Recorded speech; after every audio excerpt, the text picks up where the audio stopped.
My name is Jennifer Walsh. I'm 41 years old, and I've been a law enforcement ranger at Zion National Park in Utah for 13 years. Zion is spectacular.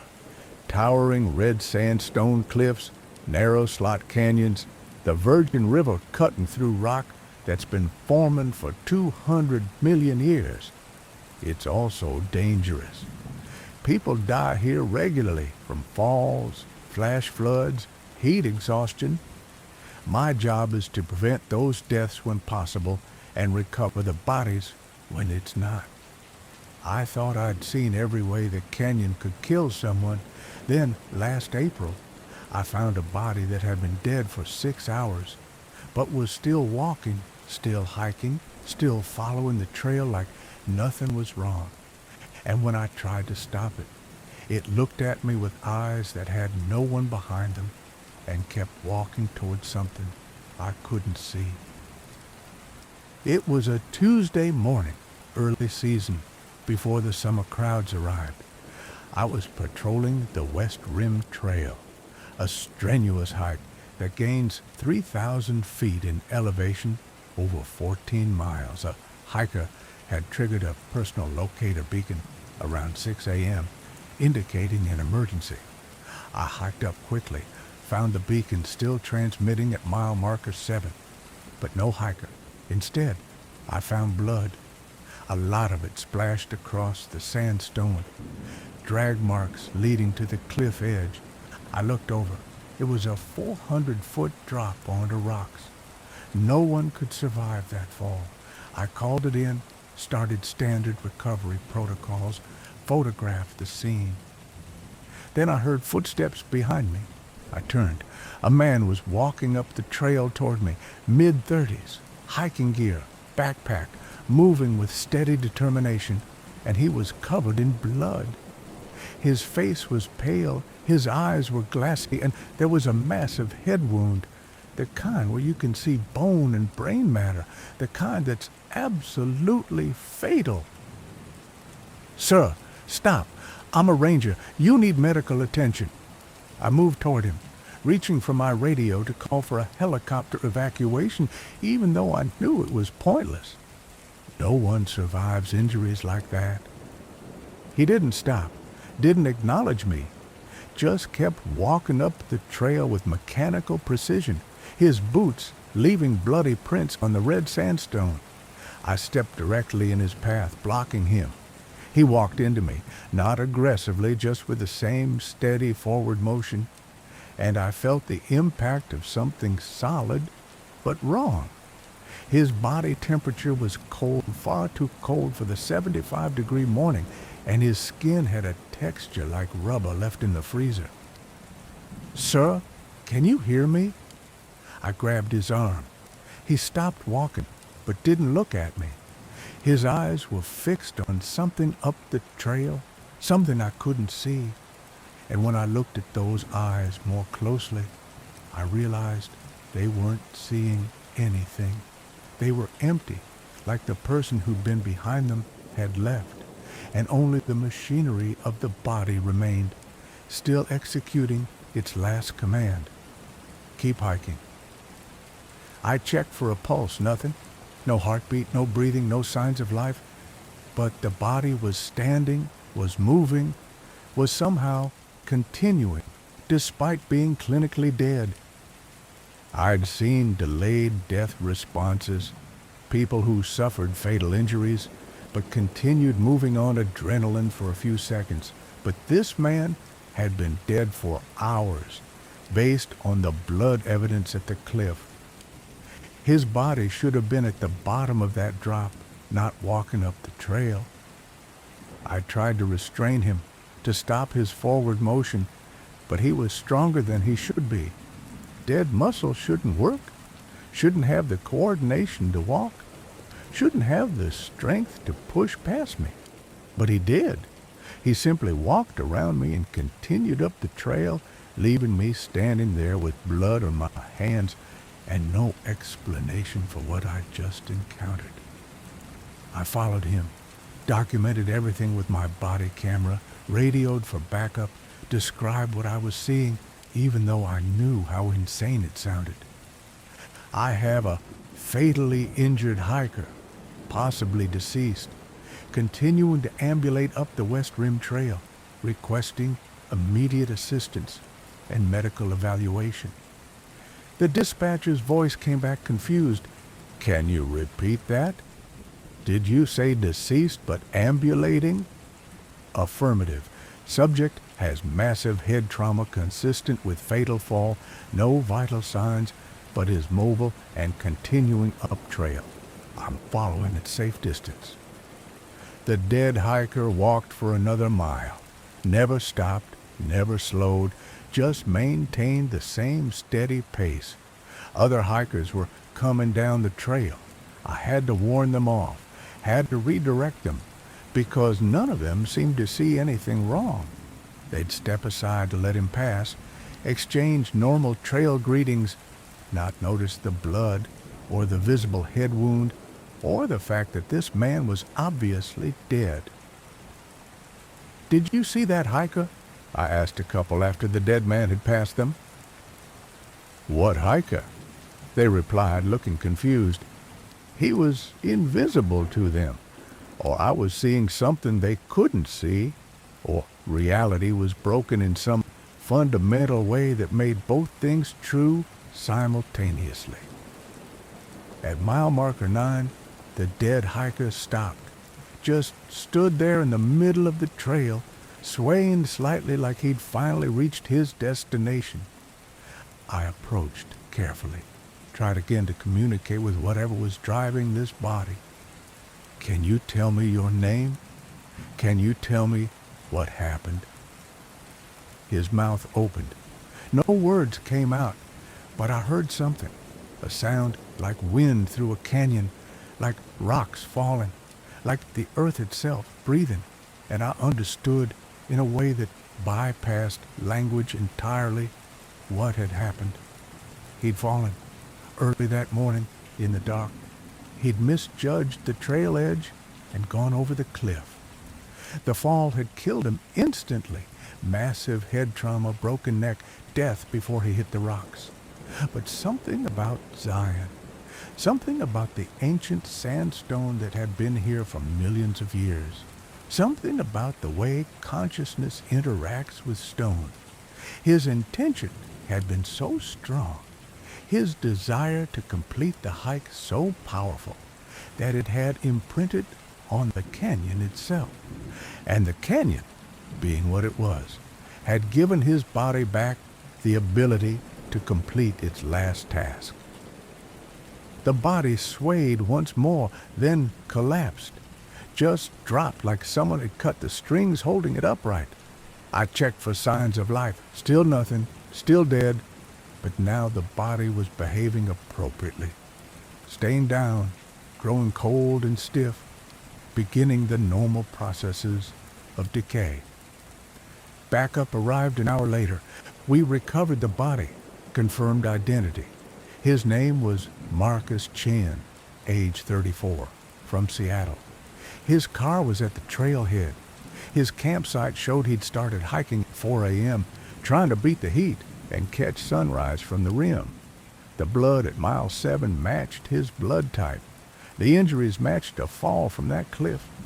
Everything was consistent, except for the fact that he'd walked 2 miles after dying. I wrote my report carefully, describing the facts without interpretation. Subject found at mile 9, deceased from injuries consistent with fall at mile 7. Estimated time of death 6 hours prior to discovery. I didn't mention the walking, the conversation with other hikers, the sense that the canyon itself had been operating his body. Those details stayed in my personal journal, along with a growing list of things I'd seen at Zion that didn't fit into official reports. Because Marcus wasn't the first. Over the years, I'd seen other things. Hikers who died on the trail but didn't know it yet, continuing their hikes for hours before finally accepting death.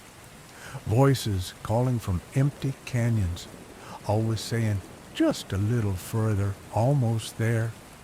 Footprints that appeared overnight, going both directions on the same trail, as if someone had walked forward and backward simultaneously, and always, always the sense that the canyon was aware, that the sandstone remembered everyone who'd ever walked on it, that 200 million years of existence had given this place something approximating consciousness. I'm still at Zion, still patrolling, still responding to emergencies, still finding bodies in various states of should be dead but aren't. I've learned to recognize when someone is being animated by their own dying intention rather than by life. They move differently, mechanically, following the last command their brain issued before shutting down. And they're always trying to complete something, finish the hike, reach the summit, get back to their family, accomplish the one thing they came here to do. Zion lets them. For a few hours, for a few miles, the canyon gives them the ability to finish what they started. Then it takes them back, lets them rest, integrates them into its ancient memory. And sometimes, late at night when I'm alone on the trails, I wonder if any of us ever really leave Zion, or if part of every hiker who's ever walked here is still walking, still hiking, still moving through sandstone corridors on trails that exist in layers of time the living can't normally perceive. The canyon remembers, and sometimes the canyon lets the dead finish their journeys. I'm just here to witness it, to document what I can, and to understand that death in Zion doesn't always mean stopping. Sometimes it just means continuing in a different way, powered by intention and stone and something that predates human understanding of how bodies and consciousness work. Marcus Chin finished his hike. He saw the sunrise from the rim, even though he was already dead. The canyon gave him that gift, and who am I to question it, or to pretend I understand the rules that govern a place that's been here since before humans existed and will be here long after we're gone? Story 2. My name is Thomas Reeves. I'm 56 years old, and I've been a wilderness ranger at North Cascades National Park in Washington for 28 years. North Cascades is remote, rugged, and sees fewer visitors than almost any other park in the lower 48. Maybe 30,000 people a year in a park that covers over 500,000 acres. It's a place where you can hike for days without seeing another person, where grizzlies and wolves still roam freely, where the mountains are so steep and so thickly forested that huge areas have never been fully explored. I've loved the isolation, the wildness, the sense that this is what America looked like before we paved everything. But 8 months ago, I found a trail that doesn't appear on any map, and the people hiking it weren't from any time period I recognized, and I'm starting to think that some paths in North Cascades lead to places that exist beside our world rather than in it. It started last September during a routine patrol of the Copper Ridge area. I was about 15 miles from the nearest trailhead, following a well-maintained trail I'd hiked dozens of times, when I noticed something odd. There was a fork in the trail I didn't remember, not a social trail made by hikers going off-route, but a fully developed path with proper trail construction, switchbacks, even a wooden sign pointing down it that read, Sunset Camp 4 miles. There is no Sunset Camp in North Cascades, not on any map, not in any park database, not in any historical records. I checked my GPS. The fork didn't show on my satellite map, but it was there, physically present, looking as official as any Park Service trail. Professional curiosity got the better of me. I radioed my location and that I was investigating an unmapped trail, then started down it. The path was well maintained, recently cleared of deadfall, with fresh cut marks on brush. Someone was maintaining this trail, even though it officially didn't exist. After about a mile, I saw hikers, a group of 4, loaded with vintage backpacking gear, external frame packs, canvas clothes, leather boots. They looked like they'd stepped out of a 1970s camping catalog. As I got closer, I could see more details. Their gear wasn't vintage style, it was actually old, worn, patched, showing decades of use. And their faces had a quality I couldn't quite identify. Something slightly wrong about their proportions or coloring or the way they moved. "Afternoon," I called out as I approached. "I'm Ranger Reeves. This is an unmapped trail. Can I ask where you're headed?" They stopped, turned to look at me, and I saw their expressions. Confusion, surprise, maybe fear. One of them, a man in his 40s, with a thick beard and weathered face, spoke carefully. "We're heading to Sunset Camp, same as always. Been doing this trip every September for as long as I can remember." "There's no Sunset Camp in North Cascades," I said gently, "and this trail isn't on any park maps. I need to see your backcountry permit." They exchanged glances. The bearded man dug into his pack and pulled out a crumpled permit, handed it to me. It was genuine Park Service issue, properly filled out, dated September 15th, 1979. 44 years old. "This permit is from 1979, I said slowly. "Today is September 15th, 2023. They looked at each other with expressions that suggested this news wasn't entirely surprising, just unwelcome confirmation of something they'd suspected. "That's not possible," one of the women said, but her voice carried no conviction. "We just started this trip yesterday. Left from Colonial Creek Campground. Same as always." "What year did you think it was?" Long pause. 1979, the bearded man admitted, "but things have been strange. The trail looks different. The forest is thicker. And we keep seeing things that don't match our memories. Buildings that shouldn't be there, roads that don't exist, people with equipment we don't recognize." I pulled out my satellite phone, showed them the date display, the GPS coordinates, the satellite image of the area. Their trail didn't appear on the satellite image. Where they were standing showed as dense forest, no trail, no clearing, no sign of human passage. "I think," I said carefully, "that you've been hiking for longer than you realize, and not in the normal direction." They absorbed this. The bearded man sat down heavily on a log. "We're lost in time, or trapped in time, or—" He trailed off, unable to articulate what was happening. I sat with them for 2 hours, documenting everything, trying to understand. Their story was consistent.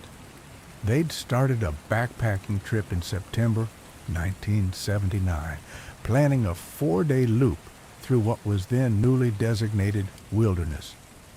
They'd hiked to Sunset Camp on day 1, set up their tents, gone to sleep. When they woke up, something was different. The light was wrong, the sounds were wrong, the forest felt wrong, but they'd continued hiking because what else could they do? And they'd been hiking ever since, following the trail to Sunset Camp, arriving, sleeping, waking up to find that no time had passed, then hiking the same road again. "How many times?" I asked. "I don't know," the woman said. "Hundreds? Thousands? It's always September 15th, 1979. We always wake up and start hiking. We always arrive at Sunset Camp. We always go to sleep, and the next day it starts again. But today is different, the bearded man added. Today you're here. Today we're having this conversation. That hasn't happened before. I asked them to come with me, to hike back to the main trail, to let me take them to the ranger station for help. They refused. Not defiant refusal, but sad, resigned refusal. We tried that before, one of the other men said. Tried to leave the loop, tried to go somewhere else. But we always end up back on the trail to Sunset Camp, like the trail is the only place we can exist now. I left them there, hiked back to the fork, then back to the main trail. When I reached the junction, I looked back. The fork was gone. Just solid forest. No trail, no sign that anything had ever been there. I checked my GPS track. It showed me hiking in a straight line along the main trail, no deviation, no fork, no investigation of an unmapped path. But I had their 1979 permit in my pocket, physical evidence that I hadn't imagined the encounter. I did research, found news articles from October 1979 about 4 hikers who'd gone missing in North Cascades. The names matched the names on the permit.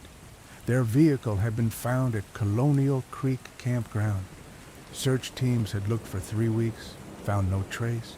The missing hikers were declared lost and presumed dead after a year. But they weren't dead.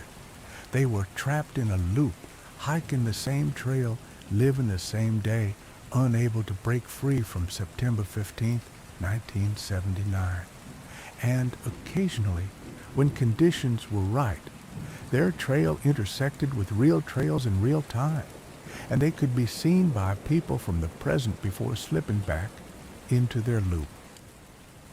I've gone back looking for that fork a dozen times.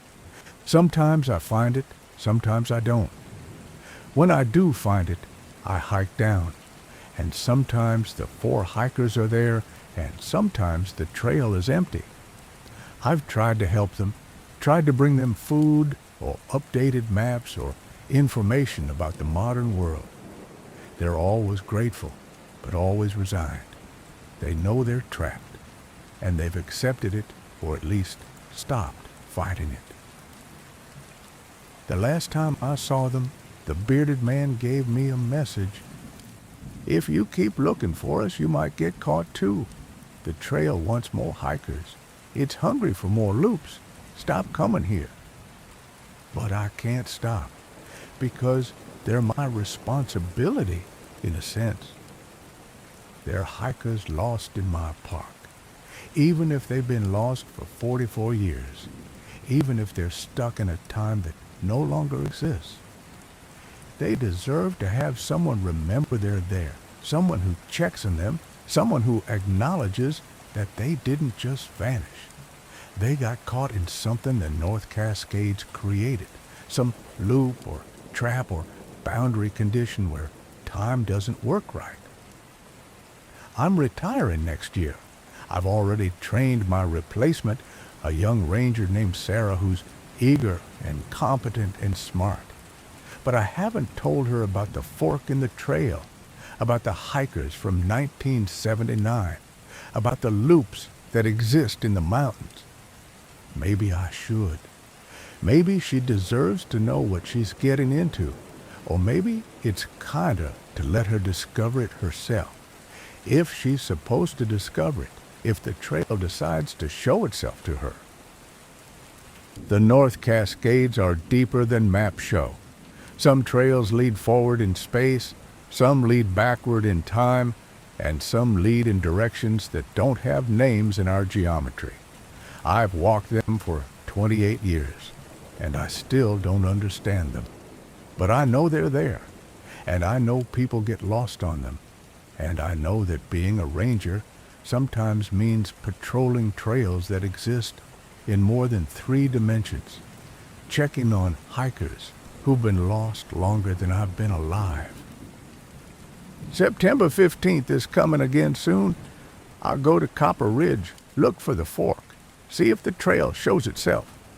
See if the 4 hikers are still there, still trapped, still hiking toward a camp they'll never truly reach, because reaching it means starting over.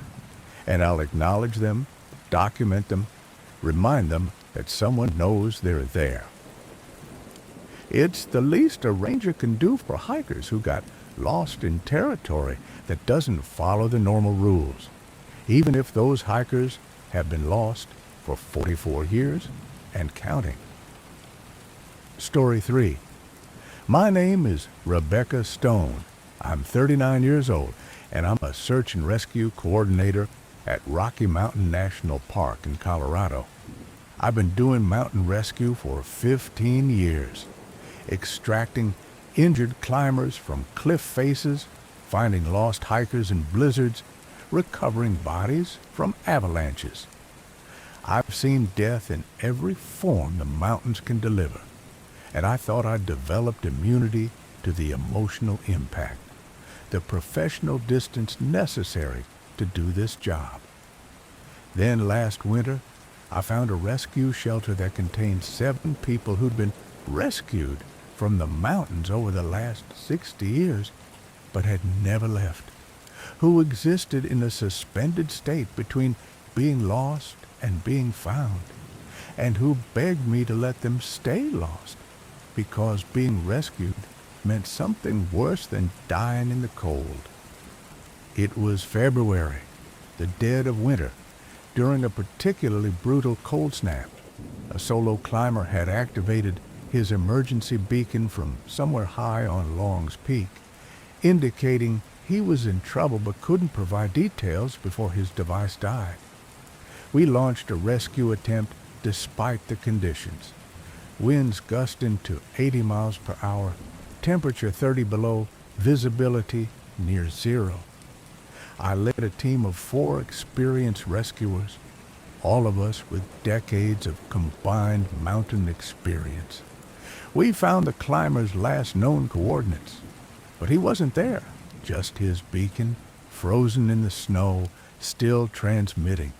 We searched the area, fighting the wind and cold, knowing that exposure time was critical. That's when we found the shelter. It was built into the rock face, camouflaged by snow and stone, completely unmarked. The entrance was a small opening, barely visible, that led to a larger space inside. We could see light inside, which made no sense. There was no reason for anyone to have lights up here, no explanation for who would maintain a shelter in such a remote location. "Hello," I called into the entrance. "This is Rocky Mountain, sir. Anyone inside need assistance?" A voice called back. "Please don't come in. Please just leave. We're safe here. We don't need rescue." But that's not how rescue works. If there are people in a shelter at 13,000 feet in deadly conditions, we extract them whether they want it or not. I crawled through the entrance, my team following. The interior was impossible. The shelter was large, maybe 20 by 30 feet, carved from solid rock with smooth walls that showed tool marks, but no indication of when or how it had been created.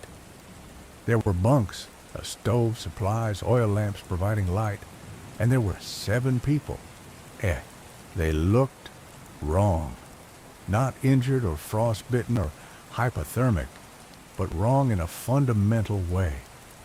Their clothing was from different eras. One man in 1960s mountaineering gear, a woman in 1980s, winter clothes, others in more modern equipment.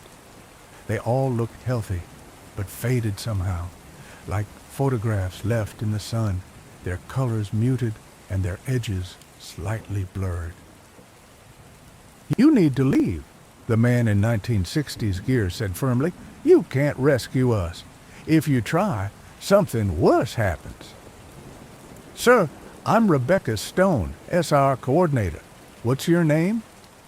He hesitated, then said, David Palmer. I was climbing Long's Peak in December 1967, got caught in a storm. I was dying of exposure when I found this shelter, and I've been here ever since." I looked at the others. They nodded. "I'm Janet Kowalski, 1983, the woman said. Robert Chin, 1995. Thomas Hayes, 2001. Sarah Winters, 2008. Michael Brooks, 2015.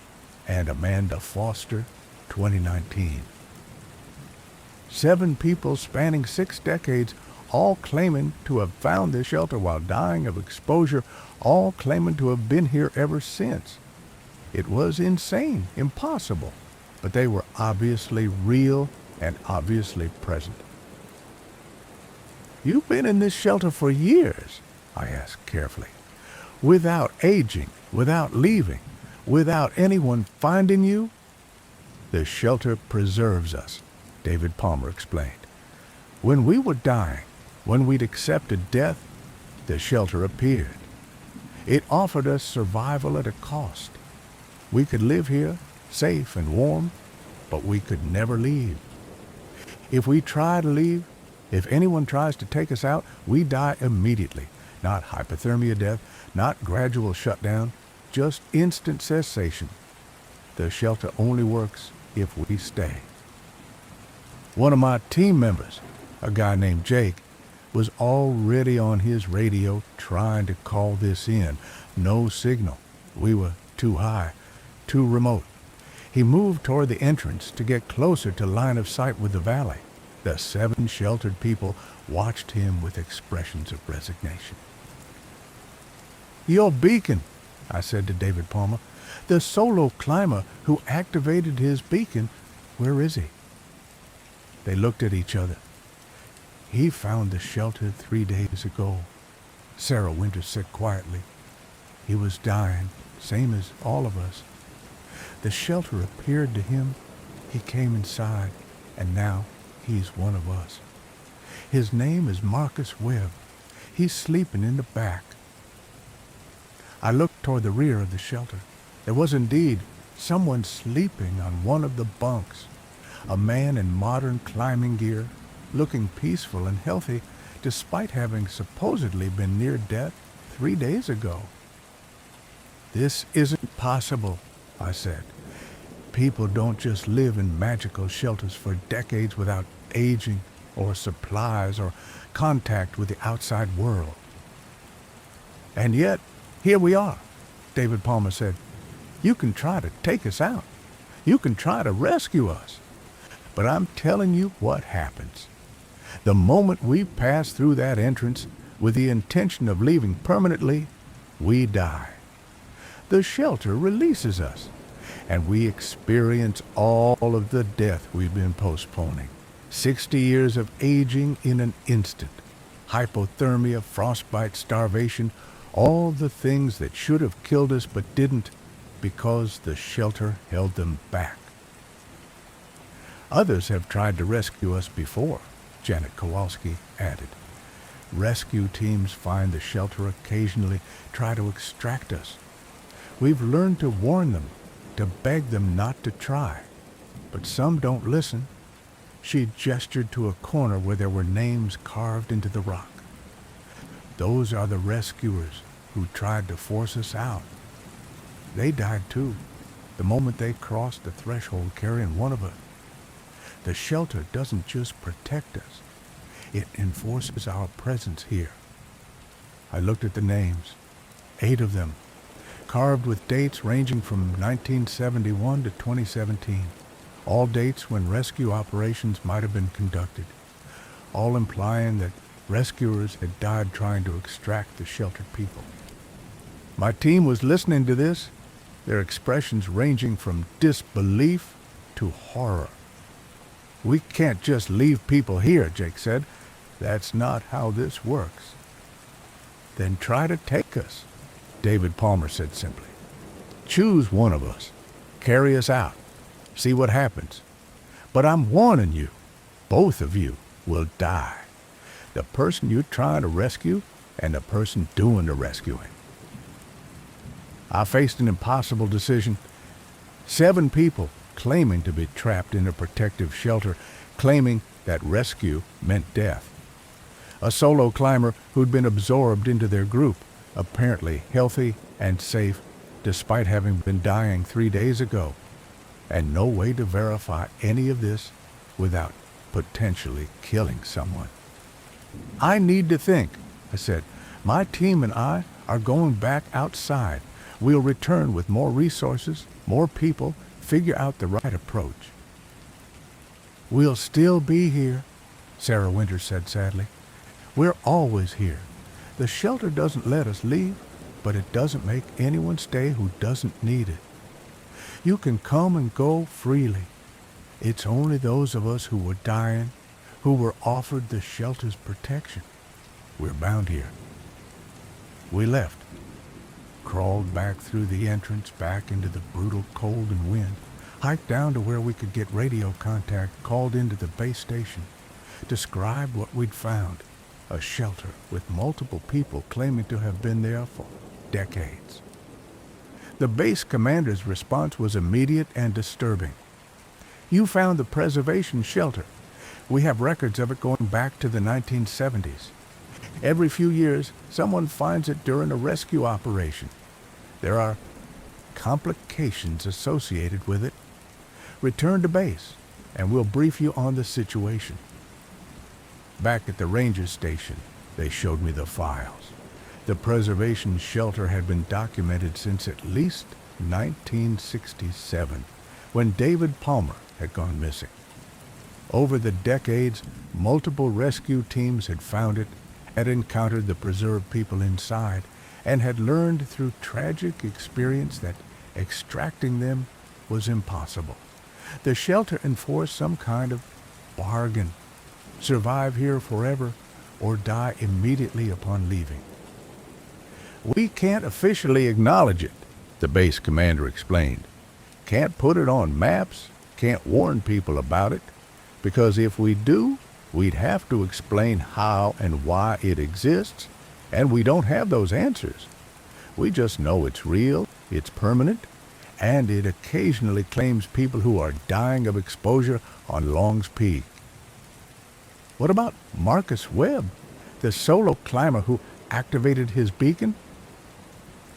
We'll declare him lost, presume dead, same as we do with everyone the shelter takes. We'll search for a few more days, find nothing, close the case, and Marcus will live in that shelter for the next 60 years, or until he dies naturally, whichever comes first. That's insane. We can't just abandon people because some magic shelter won't let them leave. Then propose an alternative. We've been dealing with the preservation shelter for 50 years. If you have a solution, I'm eager to hear it. I didn't have a solution, still don't. I've gone back to the shelter twice since that initial discovery, brought supplies to the people living there, documented their conditions, confirmed that yes, they're real and healthy and trapped. David Palmer has been there for 58 years and looks maybe 50. Janet Kowalski has been there for 41 years and looks 45. They age, but slowly, and they're protected from the elements and starvation and everything else that should kill them in that environment. And Marcus Webb, the solo climber I was supposed to rescue, he's accepted his situation, says the shelter is peaceful, that the other residents are good company, that living forever in a magic cave is better than being dead. Maybe he's right. Maybe it is a form of rescue, just not the kind I'm trained to provide.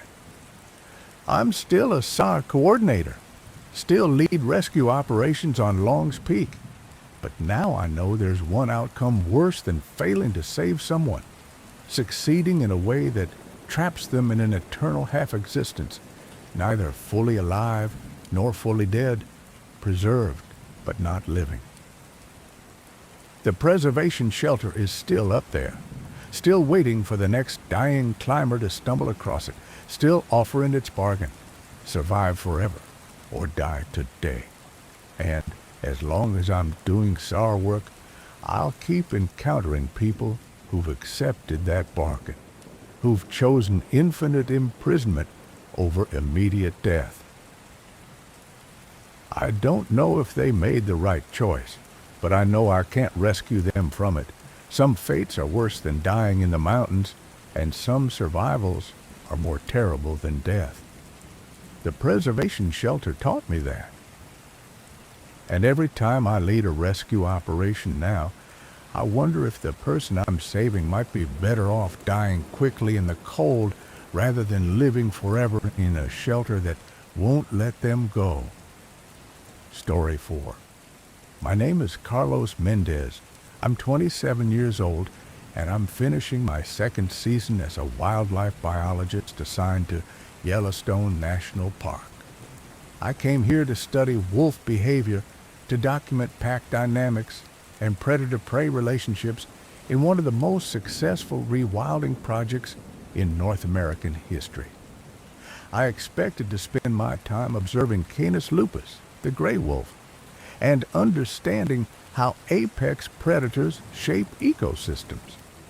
What I didn't expect was to discover that some of Yellowstone's wolves aren't wolves at all, and that some predators in the park are far more apex than anything in our taxonomy, and that the most dangerous thing in Yellowstone isn't bears or bison or geothermal features. It's the things that have learned to look like wolves while being something entirely other. It started in July during a routine tracking operation. I was following the Molly's pack, one of Yellowstone's established wolf packs, using radio telemetry to locate their positions. The alpha female's signal was strong, indicating she was nearby. But when I finally spotted her through my binoculars, something was off. She was moving wrong, not with the fluid, economic motion of a canid, but with a jerky, almost mechanical gait. And her proportions were slightly incorrect. Legs too long, body too narrow, head slightly too large for the frame. I adjusted my binoculars, trying to get a clearer view. The wolf stopped, turned, looked directly at me despite being over 300 yards away and downwind. And it smiled. Not a canine expression. Wolves don't smile. But a human smile, lips pulling back to show teeth arranged in an expression of amusement or mockery. Then it turned and loped away, and its movement normalized. Just a normal wolf moving normally, and I was left wondering if I'd imagined the whole thing. Heat exhaustion maybe, or a trick of the light through the binoculars. But 3 days later, I found a kill that made me reconsider. The Molly's pack had brought down an elk. Standard predation, nothing unusual, except when I examined the carcass, the kill wounds were wrong. Wolves kill by targeting the throat or hamstrings, by bringing down prey through specific, evolved hunting strategies. This elk had been killed by something that understood wolves should target certain areas, but didn't quite know why. The wounds were in approximately correct locations, but made with the wrong angles, the wrong depth, as if something had been mimicking wolf behavior without fully understanding the mechanics. And around the kill site, mixed with normal wolf tracks, were other prints. Similar to wolf tracks, but with 6 toes instead of 5, arranged in a pattern that suggested something was either wearing wolf feet like shoes or could shape its own extremities to approximate wolf anatomy while not quite matching it. I photographed everything, collected samples, documented the anomalies. That evening, I reviewed my field cameras, motion-activated cameras I'd set up to record wolf behavior when I wasn't present.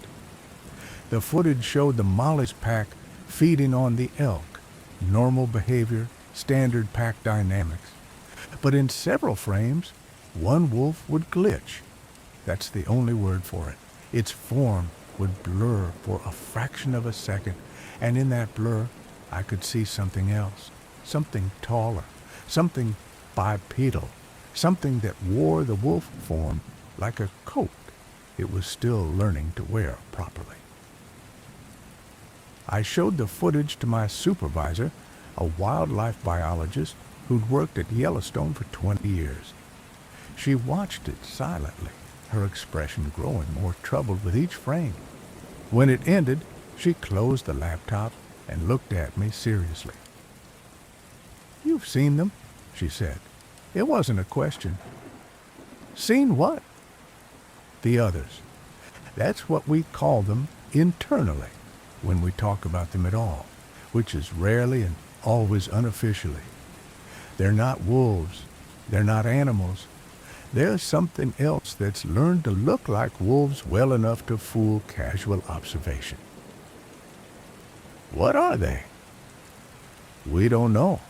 They've been here since before Yellowstone was established, probably far longer. The native peoples had stories about them. Trickster spirits that took animal forms, shapeshifters that hunted alongside natural predators while being something fundamentally different. When we reintroduced wolves in 1995, the others saw an opportunity. They integrated with the wolf packs, learned to mimic them, and now they exist alongside the real wolves, virtually indistinguishable, except to people who know what to look for. How many? Unknown. Maybe a dozen. Maybe more. They don't breed. At least, not that we've observed. But they don't die either. The same individuals have been documented for 30 years without aging. They just continue existing, hunting alongside real wolves, occasionally slipping in their mimicry enough that someone notices. She pulled out a file folder, thick with papers and photographs spanning decades. These are all documented sightings, reports from biologists, rangers, researchers, all noting the same things. Wolves with wrong proportions, incorrect behavior, that glitching effect you captured on camera. We don't put it in official reports because how do you document something that shouldn't exist? How do you write a scientific paper about shapeshifters? I looked through the reports, dozens of them, going back to the 1970s, even before wolf reintroduction. Photos showing the same anomalies I'd captured, wolves that looked almost right, but not quite. Frames where the wolf form seemed to slip and reveal something else underneath. "What should I do?" I asked. "Your job. Document wolves. Track their movements. Study pack dynamics. Just understand that sometimes what you're observing isn't Canis lupus. It's something older, something that's learned to mimic them well enough that most people never notice. And whatever you do, don't try to get close to the others. Real wolves will avoid humans, will maintain distance. The others are curious about us, interested in us, and their interest is not something you want focused on you." I should have heeded that warning, should have maintained professional distance, treated the others as observable phenomena like any other wildlife. But I'm a scientist, and scientific curiosity is a powerful motivator. I started tracking the others specifically, learning to identify them, documenting their behaviors and the ways they differed from real wolves. The others hunted more efficiently than real wolves, made kills that were too clean, too precise. They never missed their targets, never had unsuccessful hunts. Real wolves fail 90% of the time when hunting large prey. The others never failed. They also communicated differently. Wolf vocalizations follow specific patterns, howls, barks, whines, all with distinct meanings. The others produced sounds that approximated these but were slightly off frequency, as if they were playing recordings of wolf sounds rather than making them naturally. And they watched me, Whenever I was in the field, I'd catch them observing me from distances where normal wolves wouldn't maintain visual contact. They'd track my movements, follow my vehicle, appear in places where they shouldn't be based on their last known locations. They were studying me as intently as I was studying them. In September, one of them approached me directly. I was sitting in my vehicle at a pullout, documenting elk movements in Lamar Valley. A wolf appeared at my window, close, maybe 10 feet away, maintaining eye contact in a way that no wild wolf would. It was one of the others. I knew immediately. The proportions were wrong. The eyes were too intelligent, and when it opened its mouth, no sound came out, but I heard words anyway. "Why do you watch us?" The communication wasn't verbal. It was direct, mind to mind, bypassing language entirely. I understood its question not through words, but through meaning, transmitted directly into my consciousness. "I'm studying wolves," I said aloud, unsure if it could understand spoken language. "We are not wolves. You know this. Why do you pretend otherwise?" "What are you then?" It tilted its head, too far, further than wolf anatomy should allow. "We are what we need to be. Currently, we are wolves because wolves serve our purpose. Before, we were other things. Buffalo when buffalo were numerous, elk before that. Further back, things you don't have names for. We adapt. We mimic. We exist alongside what you call nature while being separate from it. What's your purpose? The same as any apex predator. We maintain balance. We prevent overpopulation. We select which genes continue and which end. We have been doing this for longer than your species has existed. Yellowstone is old, but we are older. Are you dangerous to humans?" The wolf that wasn't a wolf made a sound like laughter. "Only to those who threaten the balance. We have no interest in humans as prey. You are not part of the systems we maintain, but you study us, document us, try to understand us. This could be problematic. Because I might reveal what you are. Because understanding leads to interference. Your scientists love to interfere, to manage, to control. If they understood we exist, they would try to capture us, study us, perhaps eliminate us as competition for their precious wolves. We prefer to remain unnoticed, to continue our work without interference." "I won't tell anyone," I said, though I'd already told my supervisor. "Your supervisor knows. The senior staff know. This is acceptable. They understand the necessity of our presence and maintain appropriate silence. But if you publish, if you try to make our existence public knowledge, we will respond, not with violence. Violence is crude and unnecessary, but we will ensure your credibility is destroyed, your data is corrupted, your career ends before it truly begins." The threat was delivered calmly, matter-of-factly, like it was explaining natural consequences rather than making a deliberate threat. Then it turned and loped away, its form blurring mid-stride, and for just a moment I saw what it actually was. Something tall and angular, something that looked vaguely humanoid but constructed according to different anatomical rules, something that wore animal shapes the way humans wear clothes. I continued my research for the rest of the season, but I focused on real wolves exclusively. Documented the Molly's Pack, the Wapiti Pack, the Junction Pack, all the established wolf groups in Yellowstone. When I encountered the others, I photographed them like any other wolf, made notes that identified them only through their telemetry collar numbers, never mentioned the anomalies in my official reports. But in my personal journal, I documented everything. The glitching forms, the impossible behaviors, the direct communication.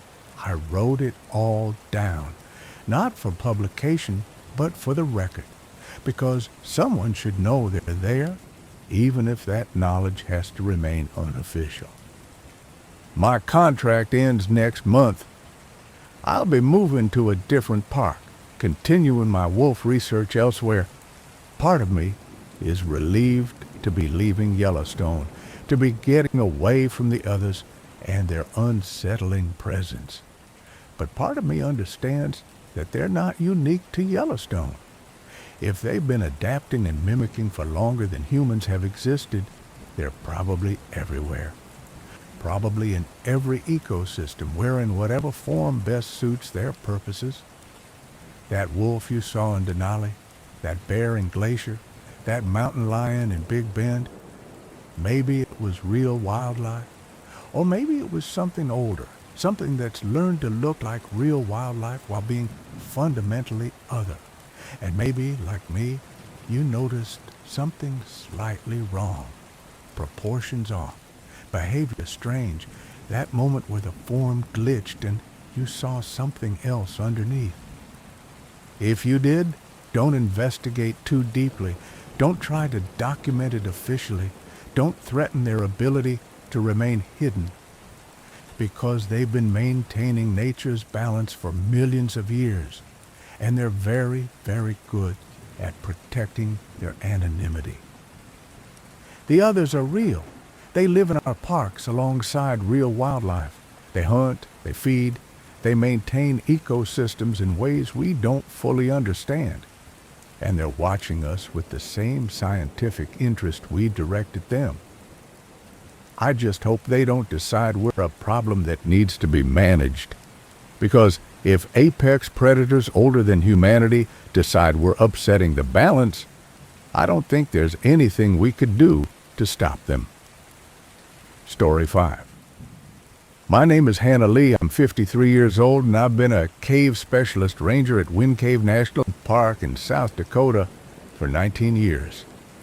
Wind Cave is the 7th longest cave in the world, with over 150 miles of mapped passages, and it's famous for its boxwork formations, intricate calcite structures that exist in such abundance here that 95% of the world's boxwork is found in Wind Cave. It's beautiful, it's geologically significant, and it's been my professional home for nearly 2 decades.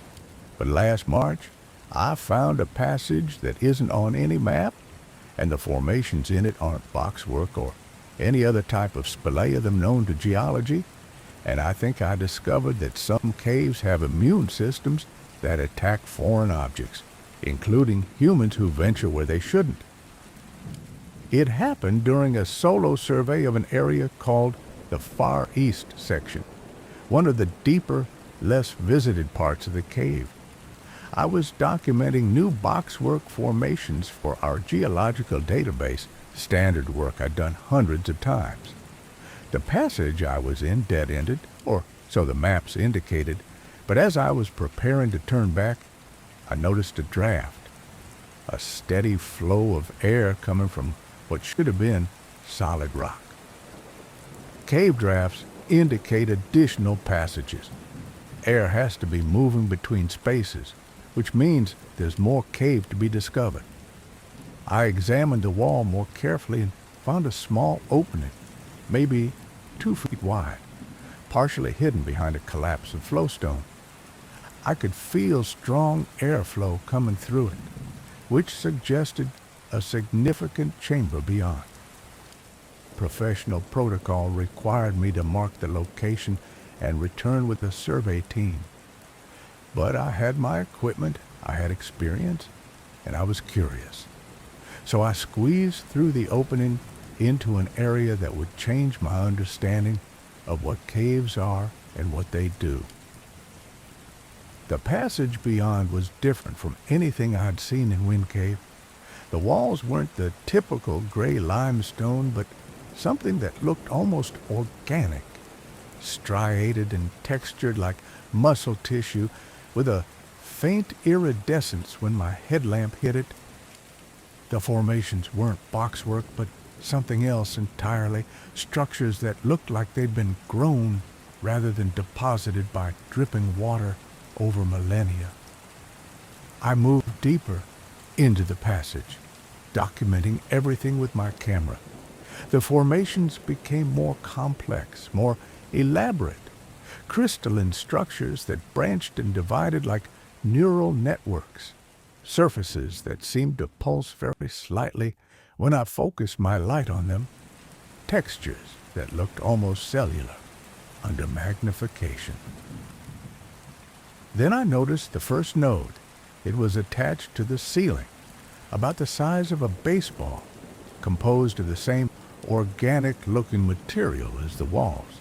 It had a quality that reminded me of a barnacle or polyp, something living or once living, something that belonged in an ocean rather than a cave. I reached up to photograph it closely. The moment my hand came within a few inches of the node, it opened. Not mechanically, but organically, like a flower blooming or an eye opening. Inside was a bright blue bioluminescent core, pulsing with soft light. And from that core came a sound, a frequency I felt more than heard, a vibration that resonated in my bones and teeth. More nodes opened throughout the passage, dozens of them, hundreds maybe, all revealing their bioluminescent cores, all producing that same frequency. The passage lit up with blue light, and I realized I wasn't in a dead-end section of Wind Cave anymore. I was in something else, something that had been hidden beneath the mapped cave, something that was reacting to my presence. The walls began to move, not collapsing or shifting, moving deliberately like muscles contracting. The organic texture became more pronounced, and I could see now that the entire passage was lined with something that resembled tissue more than rock. The formations weren't geological at all. They were biological, or something that blurred the line between geology and biology. I backed away slowly, not wanting to trigger any aggressive response. But the passage behind me had changed. The opening I'd come through was closing, the flowstone growing across it like scar tissue forming over a wound. I was being sealed in. The vibration from the nodes intensified, and I felt it affecting my body. My heart rate increased. My breathing became labored. I felt dizzy, disoriented, like the frequency was interfering with my nervous system. And I understood in a moment of clarity that cut through the mounting panic. This was an immune response. The cave system, or something that lived within the cave system, had detected my presence as a foreign object and was responding to eliminate the intrusion. I tried the opening behind me, but the flowstone was already too thick to break through. I was trapped in a passage that was actively trying to expel or destroy me, with no clear exit and no way to call for help. Radio doesn't work in caves, and I was too deep for any signal to reach the surface. The nodes continued their vibration, and I felt my body responding in disturbing ways. My skin was becoming hypersensitive, reacting to the air currents like I had severe sunburn.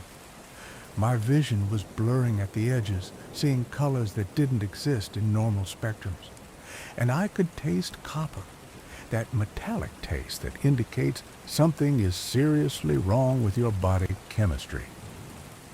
I had maybe an hour before the immune response would kill me, either through physiological disruption or through something more direct. I needed to find another way out, and I needed to do it fast. I moved deeper into the passage, away from the closed opening, hoping to find an exit, or at least an area where the immune response was less intense. The passage widened into a chamber, And what I found there made me understand that Wind Cave was far stranger than anyone had realized. The chamber was spherical, maybe 40 feet in diameter, and every surface was covered with those node formations. Thousands of them, all open, all pulsing with bioluminescent light, all producing their frequency in perfect harmony. And in the center of the chamber, suspended somehow in midair with no visible support, was a structure that looked like a heart, a massive crystalline organ that pulsed in time with the nodes that seemed to be coordinating their response. That was clearly the central processing unit for whatever this system was. I was looking at the heart of something, not Wind Cave itself, but something that lived within Wind Cave, or that Wind Cave had grown around, or that existed in symbiosis with the cave system.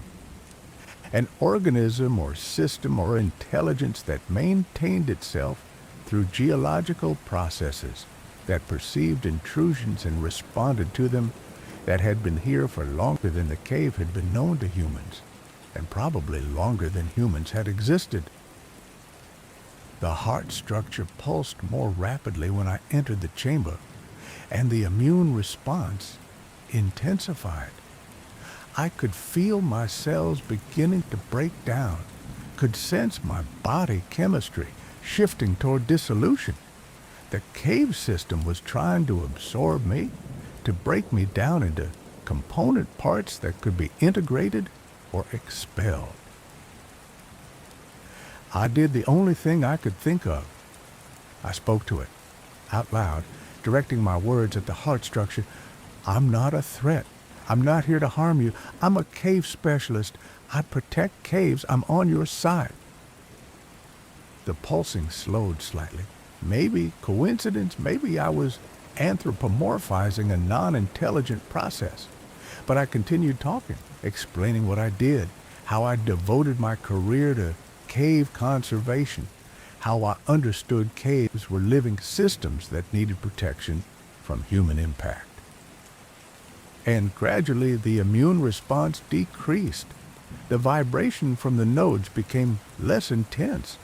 The sensation of cellular breakdown faded.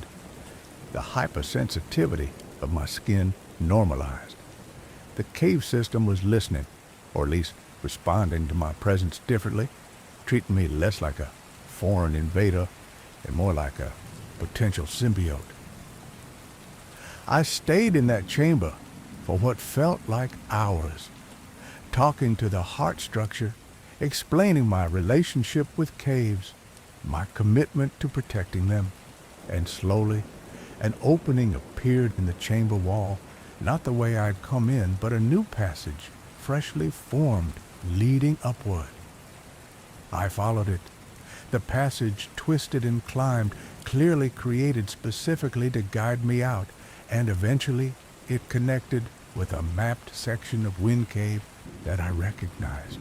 The passage behind me sealed itself as I progressed, leaving no trace of the route I had taken.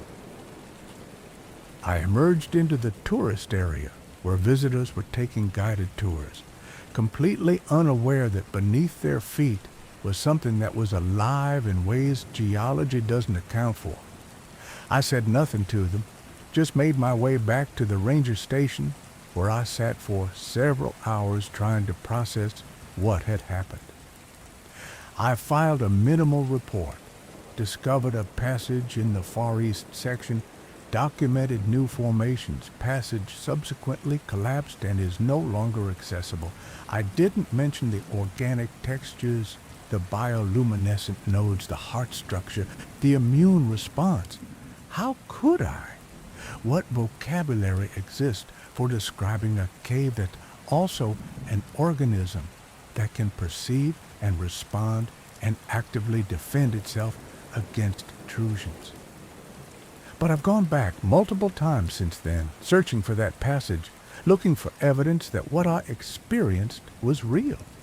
The opening is gone, sealed completely, with no indication it ever existed.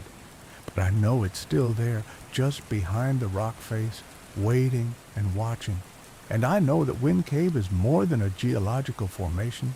It's a host to something ancient and aware, something that maintains itself through processes we've mistaken for normal cave development.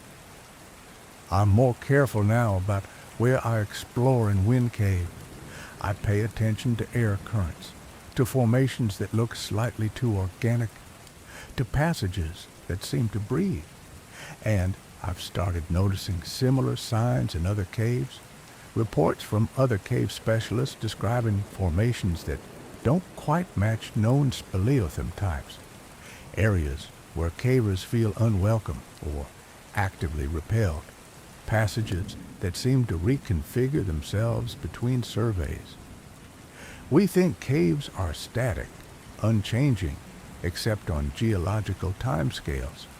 But what if some caves are alive? What if they grow and adapt and respond to intrusions?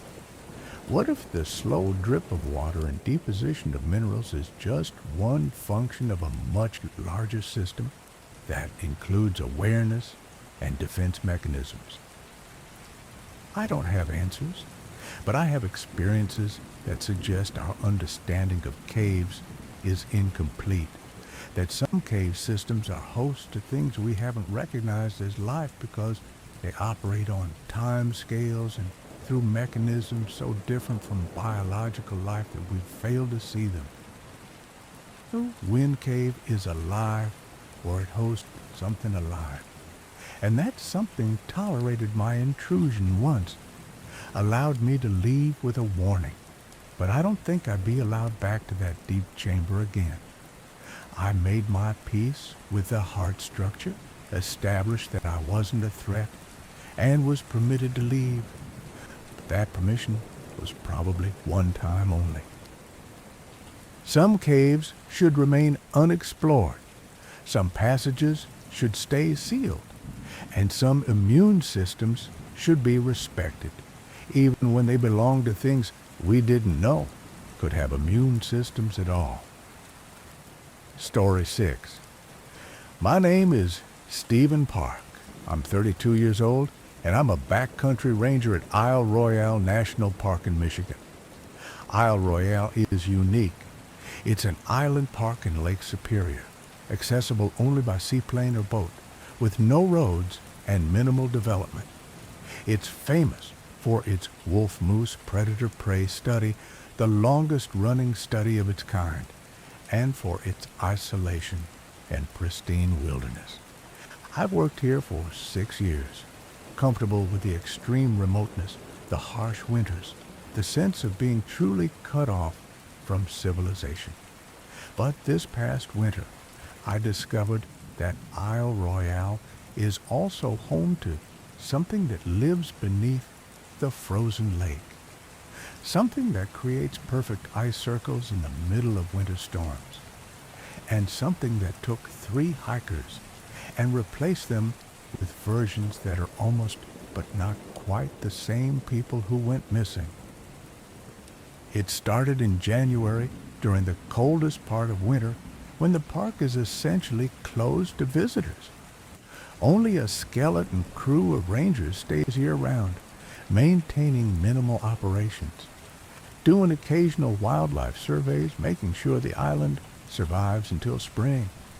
I was one of 3 rangers wintering over, along with my colleagues Mike Torres and Sarah Chen. On January 14th, we received an unusual visitor notification. A group of 3 researchers had obtained a special permit for winter fieldwork, studying ice formation patterns on Lake Superior. They'd arrived by chartered plane, planned to stay 2 weeks, camp in the backcountry, and conduct their research. We gave them the standard briefing about winter hazards, made sure they had appropriate gear and emergency communication devices, and watched them head out to their research area near Muskie Basin. 4 days later, their emergency beacon activated, all 3 devices simultaneously, which was unusual. Emergency situations typically affect individuals differently. leading to staggered beacon activation. But all three went off at the exact same moment at 3:47 a.m. Mike, Sarah, and I geared up for winter rescue: snowshoes, emergency medical supplies, cold weather gear. The temperature was minus 15 degrees with wind chill pushing it to minus 35. Lake Superior was completely frozen, covered in several feet of ice and snow, and we could walk across it like solid ground. We reached the beacon location around dawn. The three researchers were there, alive, apparently healthy, standing in the middle of a perfect circle of clear ice. The circle was maybe 40 feet in diameter, completely smooth and transparent, like someone had polished it to a mirror finish. Around it, the ice was normal, rough, snow-covered, opaque. But inside the circle, it was perfect. "Are you folks all right?" I called out. "Your emergency beacons were activated." They turned to look at us, and something was immediately wrong. They moved in perfect synchronization, all three turning at exactly the same angle and speed, and their expressions were identical: slight confusion, slight concern, perfectly mirrored across three different faces. "We're fine," they said in unison. Then, as if realizing that was wrong, one of them, the lead researcher, a woman named Dr. Patricia Wells, spoke individually. "I mean, I'm fine. We're all fine. We didn't activate the beacons. Maybe a malfunction." We approached the edge of the ice circle. "How did this form?" Sarah asked, gesturing at the perfectly clear ice. "This isn't natural ice formation." "We're not sure," Dr. Wells said. "We woke up this morning and we were standing in the middle of it. We must have sleepwalked here, all three of us." That made no sense. Simultaneous sleepwalking by three adults ending up in the exact center of a geometrically perfect ice circle that hadn't existed the day before. But they seemed healthy, seemed rational, and our instruments showed no signs of hypothermia or other cold weather injuries. "We're going to need you to come back to the ranger station for evaluation," Mike said. "Standard protocol after beacon activation." They agreed readily, too readily. Researchers who'd come specifically for winter field work, who'd obtained rare special permits, would typically resist ending their project early. But these three just gathered their equipment and followed us back without complaint. At the station, we conducted standard medical evaluations. Temperature normal, heart rate normal, blood pressure normal. No signs of frostbite, hypothermia, or any other winter-related injury. But there were oddities. All three had identical small marks on their left hands, circular patterns that looked almost like frostbite but weren't accompanied by tissue damage. And when we asked them specific questions about their research, their answers were vague, non-specific, like they were working from incomplete information about what researchers should say rather than actual research experience. "What exactly were you studying?" I asked Dr. Will. "Ice formation patterns on Lake Superior in winter." Each phrase separated slightly, like she was reading from index cards rather than speaking from knowledge. "Can you describe your methodology?" Long pause. "We were observing, taking measurements, standard scientific procedures." She wasn't wrong exactly, but no real researcher would describe their methodology that way. It was too general, too lacking in specific detail, like someone who knew what research looked like from outside but didn't actually know how to do it. Over the next 3 days, the oddities accumulated. The three researchers stayed at the station. We'd suspended their backcountry permit pending investigation of the beacon activation, and we observed their behavior. They moved in unconscious synchronization, often doing the same things at the same time. They ate identical amounts of food, went to sleep at the same moment, woke simultaneously. And they never seemed cold, even when outside in minus 20-degree weather wearing inadequate clothing. "I think they're not the original researchers," Sarah said during a private meeting with Mike and me. "I think something happened to them in that ice circle, and what came back are copies, replacements." "Replaced by what?" Mike asked, though his tone suggested he wasn't entirely dismissing the idea. "By whatever created that perfect ice circle, by whatever lives under the frozen lake." "We did background checks, contacted the university where the researchers supposedly worked. The real Dr. Patricia Wells confirmed she'd planned a winter research trip to Isle Royale and had departed for it on January 10th. The two other researchers, Dr. James Kim and Dr. Robert Foster, were confirmed as her colleagues and field partners. Everything checked out on paper. But these weren't the people who'd left that university. These were something else, wearing their faces, living in their bodies, speaking with their voices, but not quite getting all the details right. On the fourth day, I went back to the ice circle alone.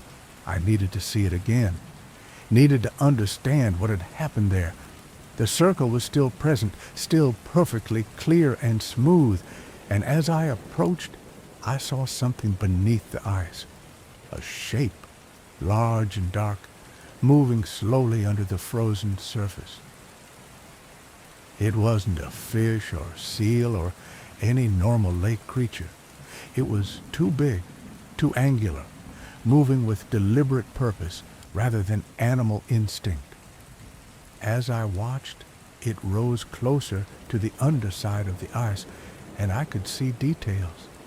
A form that was vaguely humanoid but elongated, with too many joints in the limbs, with a head that was smooth and featureless. It pressed against the underside of the ice, and where it touched, the ice became perfectly clear and smooth. It was creating the circle, I realized, polishing the ice from beneath, making a window through which it could observe the surface world. And as I watched, its featureless head oriented toward me. It knew I was there. It was looking at me through 40 feet of ice and snow, studying me with the same intent that I'd been studying the replaced researchers. I backed away slowly, maintaining eye contact with the thing beneath the ice.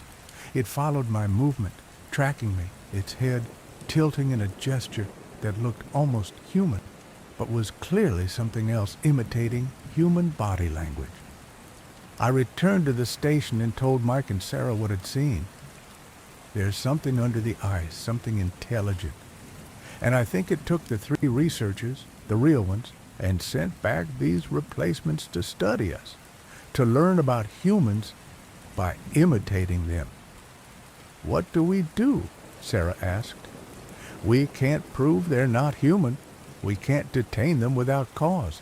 And if we try to explain what's really happening, we'll sound insane." We ultimately let them leave, arranged for a special charter to take them back to the mainland, back to their university, back to lives they would attempt to live despite being imperfect copies of the people who'd originally inhabited those lives. What else could we do?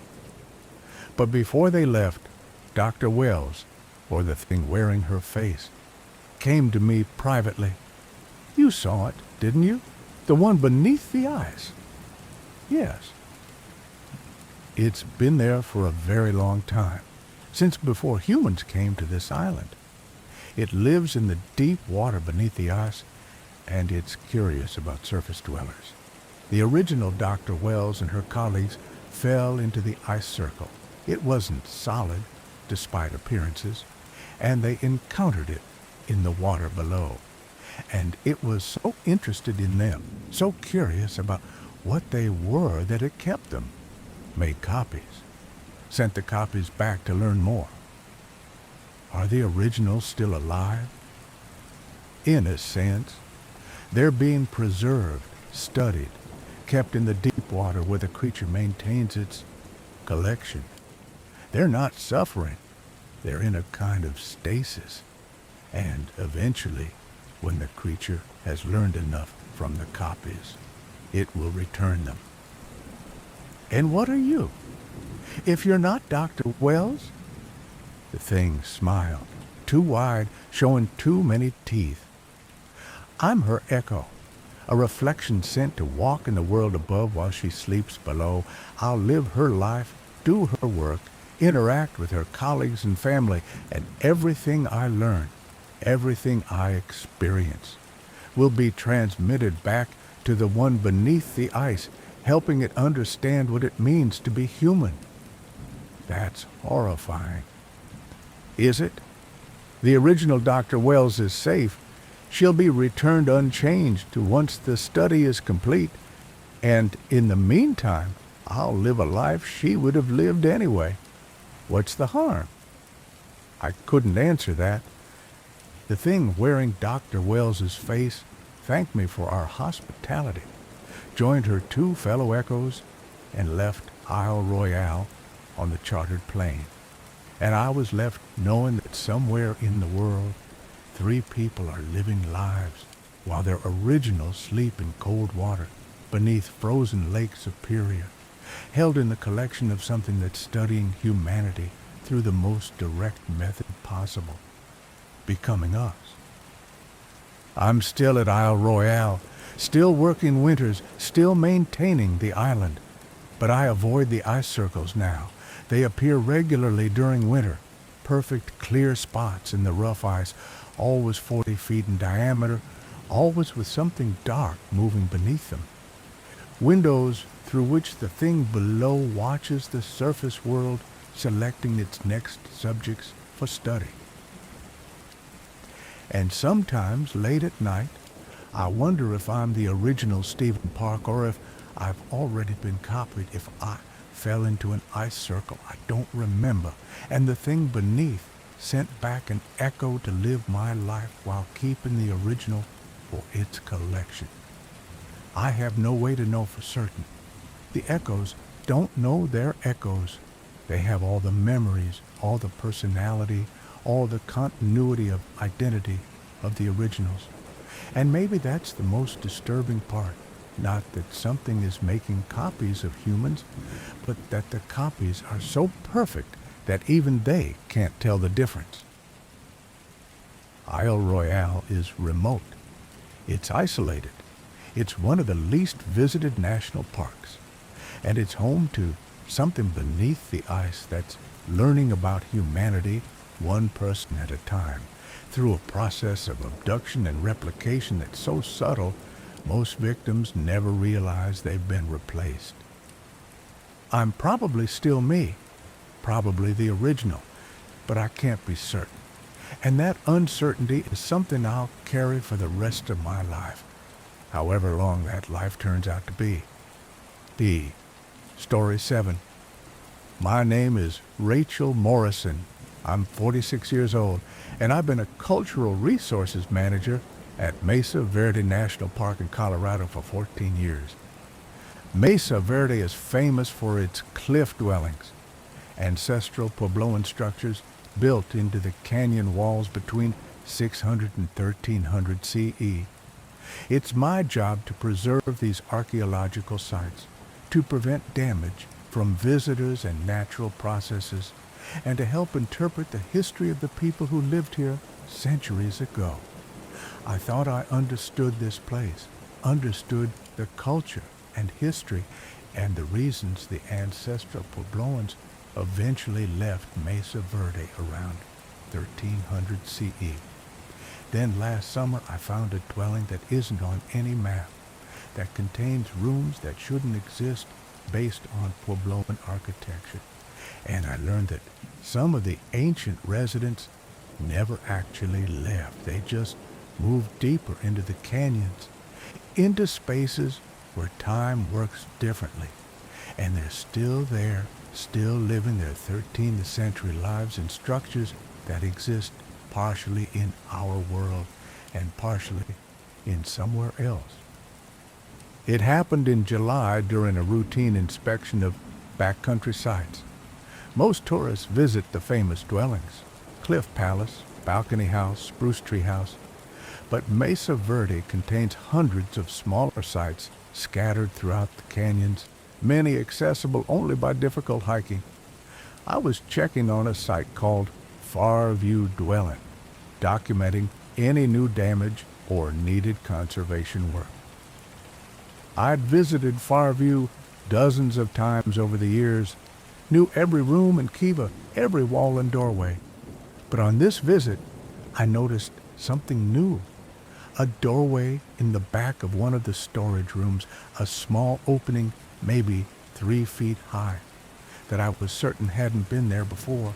The stonework around it matched the surrounding walls perfectly, showed the same weathering and aging, but I had detailed photographs of this room from every angle, and this doorway wasn't in any of them. Oh, I should have documented it and left. Should have brought a team back to investigate properly. But archaeologist curiosity is a powerful thing, and I had my equipment with me. Headlamp, camera, measuring tools. I crouched down and squeezed through the doorway into a passage I'd never seen before. The passage led deeper into the cliff, winding through natural rock formations and constructed walls. The masonry was exceptional, better than most Puebloan work I'd seen, with stones fitted so precisely that no mortar was visible. The passage was too long, though. I'd been moving for 5 minutes, going deeper into what should have been solid rock, far beyond where the cliff dwelling could possibly extend. The passage opened into a chamber, and what I found there made me understand that everything we thought we knew about Mesa Verde was incomplete. The chamber was a kiva, a circular ceremonial room typical of Puebloan architecture, but it was active. A fire burned in the central fire pit, smoke rising through the sipapoo hole in the ceiling. The walls were covered with fresh murals, colors bright and unfaded, and sitting around the fire were 4 people in traditional ancestral Puebloan clothing, speaking a language I recognized as an archaic form of the Tewa dialect, still spoken by some modern Pueblo peoples. They looked up when I entered, their expressions showing surprise but not alarm. One of them, an older man with gray hair tied back, spoke to me in Tewa. I didn't understand everything, but I caught enough. Another one has found the passage. The timing must be approaching. I don't understand, I said in English, then tried the few phrases of Tewa I knew. I am a keeper of the old places. I mean, no disrespect. The old man switched to English, heavily accented but clear. We know what you are. You are a guardian of the empty dwellings, the ones our people left behind when we moved here, to the deep places where time does not flow the same. Who are you? How are you living here? We are the ones who stayed when others left. The drought came, the resources failed, and most of our people moved away to join other groups, to find new homes. But some of us understood that the problem wasn't just drought. The problem was time. The world was changing too fast, moving toward things we didn't want to be part of. So we found the deep places, the rooms in the rock where time slows or stops, where we could continue living as we always had. I looked around the kiva more carefully. Everything looked authentic. The pottery, the textiles, the tools, but it was all in current use, not ancient artifacts. These people were living a 13th century lifestyle in what appeared to be a 13th century dwelling, but they were doing it now, in the present. How is this possible? I asked.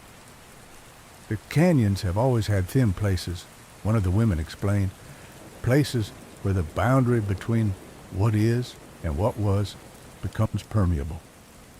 The ancient ones knew how to find these places, how to build dwellings that existed in both times. Most of those dwellings are ruins now, but a few remain active, maintained by those of us who chose to stay.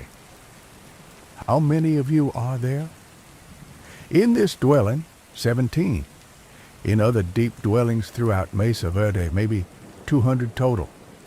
We live as our ancestors lived, maintaining the old ways, existing in a time that is both then and now. The old man stood, gesturing for me to follow. He led me through passages that connected multiple chambers, living spaces, storage rooms, additional kivas, and in each room I saw people living their lives, grinding corn, weaving baskets, crafting pottery, teaching children, all of them in traditional clothing, all of them speaking Tewa, all of them existing in a perfectly preserved bubble of 13th century Puebloan life. The outside world thinks we left, the old man continued. That Mesa Verde was abandoned around 1300, but we didn't leave. We retreated into the deep places where the ancestors built doorways between times. We've been here for 700 years, living the same span of years over and over, maintaining our culture exactly as it was. But you age, I said, looking at the old man's weathered face, at the children playing in one of the rooms. You have children, you grow older. How does that work if time is stopped? Time isn't stopped. It's slowed and looped. We age, but slowly. 1 year here might be 10 years in your time. And when we die, our children continue, and their children maintaining the knowledge and ways. We're not frozen. We're preserved, like corn in a sealed jar, continuing but not spoiling. I spent hours in that deep dwelling, documenting what I could, speaking with the residents, trying to understand how they maintained this existence. They were welcoming but cautious, explaining that very few outsiders found the passages, that the doorways only appeared to certain people at certain times. Why can I see this? I asked. Why did the doorway appear to me?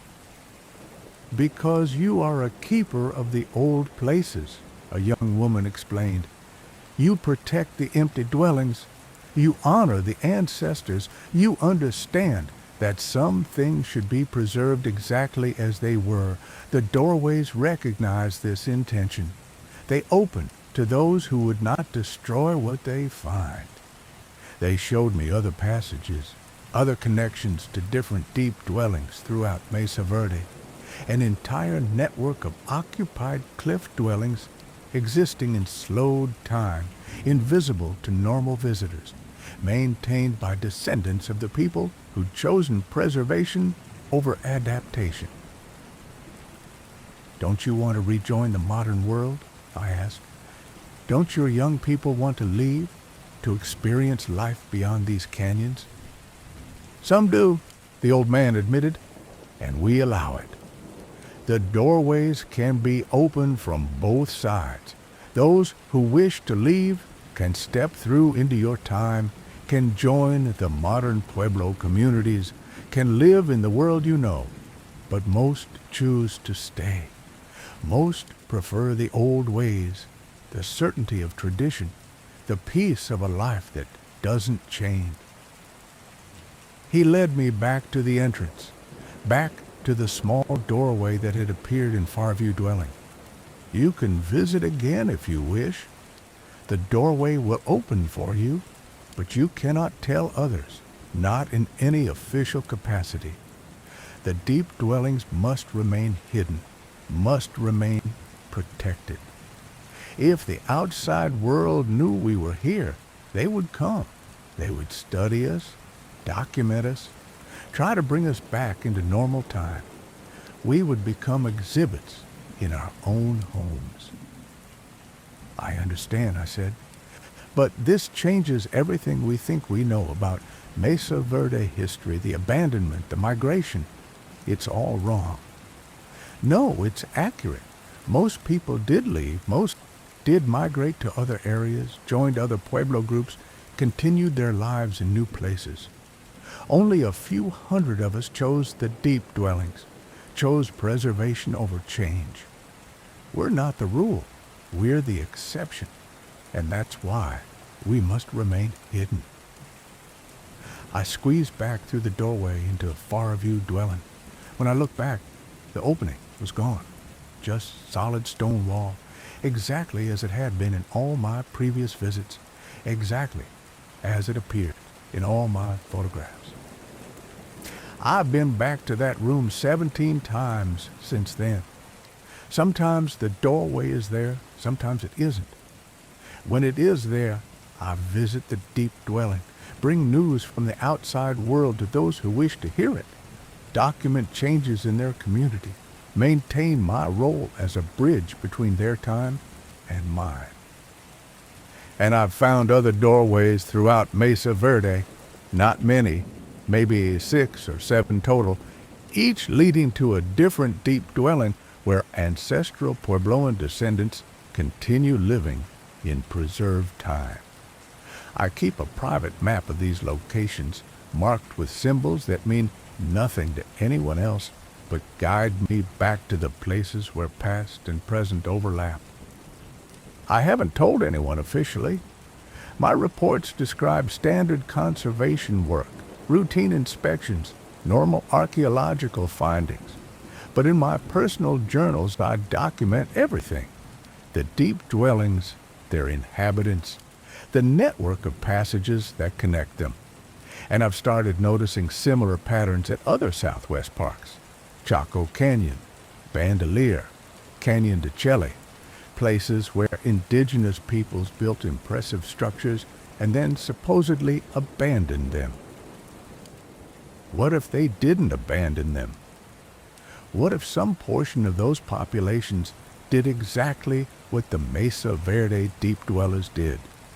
Retreat into thin places where time worked differently, where they could preserve their ways of life intact while the outside world changed around them? I can't prove it, but I suspect that throughout the Southwest, in parks and monuments and forgotten canyons, there are communities of people still living in deep dwellings, still maintaining traditions that are centuries old, still existing in bubbles of preserved time while the modern world flows past them. Mesa Verde's official history says the ancestral Puebloans left around 1300 CE due to drought, resource depletion, and social pressures. But the real history is more complex. Some left, yes, but some stayed, in ways we're not equipped to understand, in places that exist at the intersection of archaeology and impossibility. And I'm one of the few people who knows they're there, who visits them, who serves as a bridge between their preserved time and our rushing present. It's not work I can ever acknowledge officially, not responsibility I can put on any job description, but it's the most important work I do. Maintaining the connection, preserving the secret, protecting the deep dwellings and the people who chose to live in them. Because some histories don't end. Some cultures don't abandon their homes. They just find ways to continue that we've stopped looking for, stopped believing in, stopped considering possible. The ancestral Puebloans are still at Mesa Verde, some of them in the deep places, living their lives exactly as their ancestors did in structures that exist in 2 times at once, waiting patiently for the rare visitors who can find the doorways that connect. the past to the present. Story 8. My name is Marcus Washington. I'm 34 years old, and I'm an interpretive ranger at Petrified Forest National Park in Arizona. My job is to educate visitors about the 225-million-year-old fossilized trees, the Triassic period paleontology, and the geological processes that created this landscape. I love the work, sharing science with people, explaining deep time, helping them understand that these rainbow-colored logs were once living trees in a tropical forest that existed before dinosaurs. But 3 months ago, I found a petrified tree that isn't 225 million years old, that's still somehow alive despite being solid stone. And that remembers everything that's happened in this landscape since the Triassic, including things that shouldn't have happened, things that contradict our understanding of Earth's history, and things that suggest time itself might not be as linear as we believe. It happened in October during an off-trail survey. We do these periodically, checking areas that visitors don't access, looking for new fossil sites or evidence of illegal collection. I was about 2 miles from the nearest trail in a section of Badlands that's particularly colorful, but rarely visited due to difficult terrain. I found the tree in a small wash, partially exposed by recent erosion. It was spectacular, maybe 40 feet long, 3 feet in diameter, with a crystalline mineralization in shades of red, orange, and purple. But what made it unusual was that it was warm. Not sun warm, it was 95 degrees in the shade, so everything was warm. But this tree was internally warm, like it had its own heat source. When I put my hand on the surface, I could feel a pulse, a rhythmic warmth that came and went like a heartbeat. Petrified wood shouldn't be warm. It's stone, mineralized plant tissue, completely inert. But this tree was warm and pulsing, and when I looked closely at its surface, I could see movement, colors shifting very slightly, patterns flowing through the crystalline structure like fluids moving through living tissue. I took temperature readings. The tree's surface was 98.6 degrees, human body temperature, despite being solid stone in 95-degree air. The temperature pulsed, rising and falling by a few degrees in a regular rhythm. And there was a sound, barely audible, like something breathing or like water moving through pipes. I reported it to my supervisor, described the anomalies, suggested we needed a geologist or paleontologist to examine it. She sent me back with equipment, thermal imaging camera, seismograph, chemical analysis tools. We documented everything over the course of a week, and every measurement confirmed the impossible. This petrified tree was somehow alive, or something alive was inhabiting the fossilized form. On the 8th day of observation, something changed. I was taking temperature readings when the tree's surface rippled, like water disturbed by a dropped stone. The crystalline structure became briefly translucent, and I could see inside, not just mineral deposits, but structures that looked like organs, like vessels, like anatomy. It was neither plant nor animal, but something else entirely.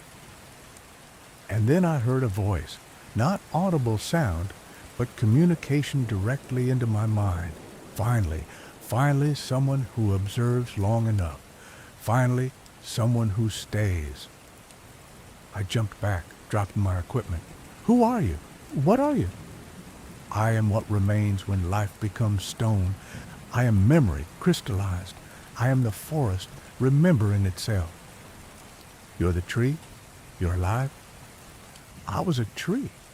I was part of a forest that grew here 225 million years ago when this land was tropical and wet. I died and was buried, and My tissues were replaced by minerals. But consciousness doesn't fossilize in the same way. It becomes part of the crystal structure, part of the patterns in the stone. I'm not alive in the way you understand life, but I'm aware. I remember. Remember what? Everything. Every moment since I grew, since I died, since I became stone. I remember the tropical forest, the rivers, the creatures that walked beneath my branches. I remember the climate changing, the land drying, the forest disappearing. I remember being buried, being compressed, being transformed from wood to stone, and I remember everything after. 245 million years of lying here, watching the world change around me. I sat down heavily, my mind struggling to process what I was experiencing. You've been conscious for 225 million years? In the same place? Not just me, all of us. Every petrified tree in this park, every fossil, every stone that once lived, we all remember. We're all still here, watching, recording, maintaining memory of everything that happened. The forest never died. It just transformed into a different kind of existence. Why can I hear you now? Why hasn't anyone else reported this? Most people don't stay long enough, don't observe carefully enough. They see fossils as dead things, as artifacts of the past. They don't expect us to be present, so they don't perceive our presence. But you stayed. You observed. You treated me as something worth sustained attention. And that attention created the resonance necessary for communication. Over the following weeks, I spent hours with the conscious tree, learning what it remembered, trying to understand what its 225 million year awareness meant. And what it told me challenged everything I thought I understood about time and history and the nature of consciousness. The tree remembered things that shouldn't have happened. It remembered ice ages that geologists don't know about, volcanic eruptions that aren't in the geological record, extinction events that happened but left no evidence. It remembered seeing humans in the Triassic period, which is impossible. Humans didn't exist for another 220 million years, but the tree insisted it had seen them, had watched them walk through the ancient forest wearing clothes and carrying tools that made no sense in that era. Time isn't linear here, the tree explained. Or rather, time is linear, but it loops back on itself occasionally, creating moments where different eras overlap. Your humans weren't from the Triassic. They were from your era, but they somehow appeared here in my time for brief moments, and I've seen it happen repeatedly over the millions of years. Time leaks, past and present and future occasionally merge. That's not how time works. That's not how you think time works, but I've been observing for 225 million years. I've seen enough temporal anomalies to know that your understanding is incomplete. The tree offered to show me its memories, to let me experience what it had witnessed. I agreed, not fully understanding what I was accepting. The tree's surface rippled again, became translucent, and I felt my consciousness pulled into the crystalline structure, into the network of memories stored in mineral patterns. And I saw it all. The Triassic forest, lush and green and alien. Creatures that matched our fossil records and creatures that didn't, that shouldn't have existed. But the tree had seen them anyway. Ice ages that came and went, leaving no trace but still happening. Volcanic eruptions that reshaped the landscape in ways that contradicted our geological maps. And I saw humans, multiple times across the millennia, groups of people would appear in the forest, looking confused and lost. They'd stay for hours or days, then vanish again, returning to whatever time they'd come from. The tree had watched humans arrive out of sequence, had seen our species existing in eras before we should have evolved. When the tree released me, I was shaking, nauseated from experiencing millions of years of memory in the span of minutes. Why? I asked. Why show me this? Because you need to understand that the past isn't fixed. History isn't a straight line from then to now. It's a tangle, a web, with connections and loops that your species hasn't discovered yet. And because you work here, you interpret the past for visitors. You should know that the past you're describing isn't complete, isn't entirely accurate. But I can't tell people about time loops and humans in the Triassic and memories stored in fossils. They'd think I was insane. Then don't tell them everything, but stop telling them the past is simple and dead. Tell them it's complex and alive. Tell them that fossils are more than just stone. Plant seeds of understanding that might grow into bigger truths. I've continued working at Petrified Forest, still give tours, still explain paleontology and geology, still help visitors understand deep time. But my perspective has changed. I no longer describe fossils as dead remains. I call them preserved memories, witnesses to ancient times. I encourage people to spend more time observing individual specimens, to treat them as something worthy of sustained attention rather than quick photographs. And occasionally, visitors report strange experiences, feeling warmth from the petrified wood, hearing sounds that aren't quite there, seeing colors shift and flow in the crystalline structures. They usually dismiss these experiences as tricks of the light or heat exhaustion, but I know what they're actually experiencing. Brief moments of resonance with the conscious fossils, brief communications from memories that have been accumulating for 225 million years. I've found other conscious trees throughout the park. Not all of them.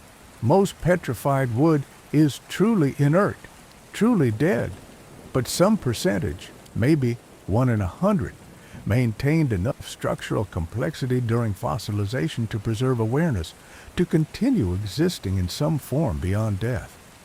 They're all watching, all remembering, all witnessing the flow of time in ways we can't perceive normally. And they all report the same thing: time leaks. The past isn't sealed off from the present. Occasionally, the boundaries blur, and things from different eras interact in ways that shouldn't be possible. I don't know what this means for our understanding of physics, of history, of consciousness. But I know that when you work in deep time, when you spend your days among objects that are hundreds of millions of years old, you start to understand that the past isn't a foreign country we can never visit.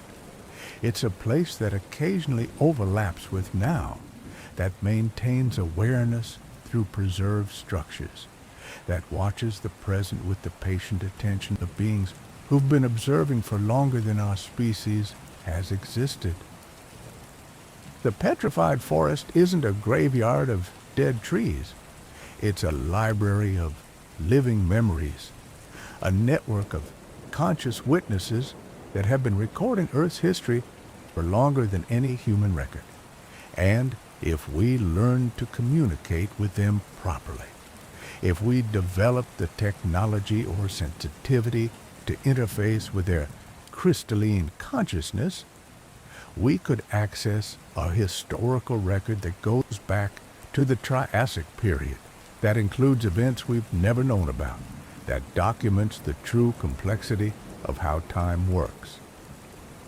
But for now, I'm just an interpretive ranger who talks to fossils and occasionally hears them talk back. Who knows that the rainbow-colored logs scattered across the Arizona desert are more than beautiful stones? They're witnesses, memories, living archives that remember everything, including things that haven't happened yet and things that happened in sequences our timeline doesn't account for. The past is alive at Petrified Forest. You just have to know how to listen. Story 9. My name is Diana Foster. I'm 50 years old, and I've been a wilderness ranger at Gates of the Arctic National Park in Alaska for 18 years. Gates of the Arctic is the most remote national park in the United States. 8.5 million acres, with no roads, no trails, no facilities, no designated campsites. It's truly wild, truly pristine, a place where you can travel for weeks without seeing another human being or any sign of human presence. I've loved the absolute isolation, the sense that nature here operates without any human influence. But last summer, I discovered that we're not alone in Gates of the Arctic, that some of the wildlife we've been documenting isn't wildlife at all, and that there are intelligent beings living in the Brooks Range who've been here far longer than humans, and who've been watching us with increasing concern about our impact on their territory. It happened in August during a solo patrol of the Arrogitch Peaks area. I was about 70 miles from the nearest village, in country so remote that I was probably the first human to stand in some of the places I was walking. The landscape was spectacular. Jagged granite peaks, glacial valleys, caribou herds moving across tundra, grizzlies feeding on berries. Pure wilderness, exactly as it had been for millennia. I was photographing a group of Dall sheep on a rocky slope when I noticed something odd. One of the sheep was watching me with more interest than normal. Dall sheep are skittish, will usually retreat when they see humans. But this one stood still, maintaining eye contact, its body language suggesting curiosity rather than fear. I raised my camera to photograph it more closely. Through the telephoto lens, I could see details that weren't visible to the naked eye. The sheep's eyes were wrong. Not anatomically wrong, but expressually wrong, showing intelligence that went beyond animal awareness. And its posture was slightly off, like someone wearing a sheep costume who hadn't quite mastered quadrupedal movement. The sheep turned and bounded away, joining the rest of the herd. But it moved differently than the others, more mechanically, less gracefully, like it was still learning how sheep were supposed to move. I lowered my camera, wondering if I'd imagined the anomalies, if isolation and altitude were affecting my perception. That night, something visited my camp. I was in my tent, just drifting off to sleep when I heard movement outside. Not the cautious, careful movement of a predator investigating a campsite, but deliberate footsteps, bipedal footsteps, walking around my tent in a circle. I grabbed my flashlight, unzipped the tent, shone the light outside. Nothing, just empty tundra, no tracks in the soft ground, no sign that anything had been there. But I'd heard it. I was certain of it. The next morning, I found something that confirmed I hadn't been hallucinating. Arranged in a neat line outside my tent were 7 stones, each about fist-sized, placed with obvious intention. And on each stone was a symbol carved or painted, geometric patterns that looked almost like writing, almost like mathematics, communicating something I couldn't decipher. I photographed the stones, documented their positions, tried to understand what they meant. The symbols weren't from any human culture I recognized. They weren't Inupiaq or Athabascan. the indigenous peoples of this region. They were something else, something that suggested non-human intelligence. Over the next week, I kept finding the stones. Every morning, 7 more would be arranged near my camp, each set with different symbols, always placed while I slept, despite my attempts to stay awake and catch whatever was leaving them. And I kept seeing the wrong animals. Sheep that moved mechanically, caribou with 2 intelligent eyes, a grizzly that walked upright when it thought I wasn't watching. On the 8th day, I encountered one of them directly. I was crossing a valley when a figure emerged from behind a rock outcrop. It looked like a human at first glance, roughly human-sized and shaped, wearing what appeared to be traditional Arctic clothing. But as it got closer, I could see the details were wrong. The proportions were slightly off. The movement was too smooth, and the face, when I could see it clearly, wasn't quite human. It had human features, but arranged according to different rules of symmetry, like an artist had painted a portrait from memory rather than observation. It stopped about 20 feet away from me, and we stood there looking at each other for a long moment. Then it spoke, and the voice came not from its mouth, but from somewhere around it, like the air itself was speaking. "You have been observing us. We wanted to make contact." "What are you?" I asked, surprised by how steady my voice sounded. "We are the original inhabitants of this land. We were here before your species crossed the ice bridge, before humans knew this continent existed. We watched your ancestors arrive, watched them spread across the land, watched them learn to survive in this harsh environment. And we've been watching you ever since. You're not human." "No, but we can appear human when useful.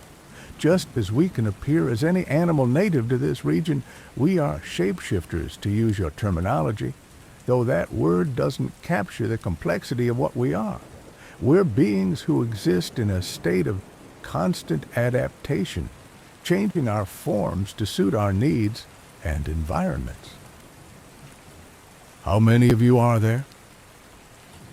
"In Gates of the Arctic, perhaps 50. Across Alaska, thousands. We exist wherever wilderness remains intact, wherever there are spaces large enough for us to maintain our territories without constant human interference." "What do you want from me?" The being gestured at the vast landscape around us. "We want you to understand that this land isn't as empty as your species believes. You call it wilderness. You designate it as protected. You limit human development. This is good. But you don't realize that it's already inhabited, already claimed, already home to beings who have as much right to it as any human. We're not wildlife. We're people in our own way. And we're concerned about what's happening. What's happening. Your species is expanding even into the most remote areas. More tourists every year, more research stations, more flights overhead, more noise, more development, more impact. Gates of the Arctic is supposed to be preserved wilderness, but preservation only works if there's enough space for all inhabitants, human and otherwise. We're running out of room." The being's form rippled slightly, like heat distortion in air, and for a moment I saw what it actually looked like beneath the human disguise. Something tall and angular, with too many joints in its limbs, with a head that was smooth and elongated. Then the human form stabilized again. "We're making contact with you because you're a ranger. You protect this land. We want you to understand that protecting it means protecting us as well, means maintaining spaces where we can exist without having to constantly hide, without having to waste energy maintaining disguises. What do you want me to do? Recognize us. Acknowledge that wilderness isn't just empty space for humans to visit, it's inhabited space that belongs to others. When your agency makes decisions about gates of the Arctic, about how much human presence to allow, about what activities to permit, remember that those decisions affect beings you don't normally see. We're asking for consideration for the recognition that we exist and have legitimate claims to this territory. The being turned to leave, then paused. The stones we've been leaving, they're a gift and a message. They're maps showing our territories throughout gates of the Arctic, areas where we need minimal human disturbance. We're trusting you with this information. Use it wisely. It walked away, its form blurring and shifting until it resembled a caribou, then blended into the landscape and disappeared. I collected all the stones I'd been documenting, studied their symbols, and gradually understood what they were showing. The patterns were territorial markers, defining areas throughout gates of the Arctic where the shapeshifters maintained their primary habitats. And when I overlaid these patterns on maps of popular hiking routes and research zones, I saw potential conflicts, places where human activity was expanding into shapeshifter territory, creating the pressure they'd warned about. I've been incorporating this information into my work carefully. When I recommend areas for seasonal closures to protect wildlife, I include the shapeshifter territories. When I evaluate permit applications for research or guide operations, I steer them away from sensitive zones. I can't explain to my supervisors or colleagues why certain areas need additional protection. I can't tell them about intelligent shapeshifters who've been here for millennia. But I can use my position to create buffer zones, to maintain spaces where the original inhabitants can exist without constant human pressure. And I've encountered them many times since that first contact. Sometimes they appear as animals, always slightly off, always too intelligent. And sometimes they appear in humanoid forms to communicate directly. They've shared more information about their culture, their history, their relationship with the land. They're not spirits or ghosts or supernatural entities. They're physical beings with biology and ecology and social structures, just radically different from anything human science has categorized. They've been here longer than we have. They have as much right to gates of the Arctic as any human, possibly more, and they're asking us to recognize that wilderness isn't empty space. It's home to beings we don't normally see, beings who need space and privacy and recognition. I'm writing this as a record and as a message to future rangers who might work in gates of the Arctic. If you find stone arrangements with geometric symbols, if you see animals that move wrong or look too intelligent, if you encounter humanoid figures in areas where no human should be, don't dismiss it as imagination or altitude effects. You're encountering the original inhabitants. They're real, they're aware, and they're trying to communicate. Respect their territories. Maintain the wildness they need to survive. And remember that protecting wilderness means protecting all its inhabitants, including the ones we've only recently begun to understand exist. Gates of the Arctic isn't empty. It never was. We've just been looking at it through a framework that only acknowledges forms of life we expect to find. But if we expand our awareness, if we look more carefully, we'll see that wilderness is far more populated and far more complex than our taxonomies admit. The shapeshifters are there. They're watching. They're hoping we'll be wise enough to share the land rather than claiming it entirely for ourselves. And I'm doing what I can, in my small way, to ensure their territories remain protected, their needs remain met, and their presence remains acknowledged, even if it can never be officially documented. Story 10. My name is Christopher Yang. I'm 42 years old, and I've been a ranger at Badlands National Park in South Dakota for 16 years. Badlands is known for its layered rock formations, its stark beauty, its paleontological significance. We find fossils regularly from ancient mammals that lived here 35 million years ago. It's a landscape that speaks of deep time, of geological processes operating over millions of years, of life forms that no longer exist. I've loved working here, interpreting the past for visitors, helping them understand the vast stretches of time represented in these eroded buttes and pinnacles.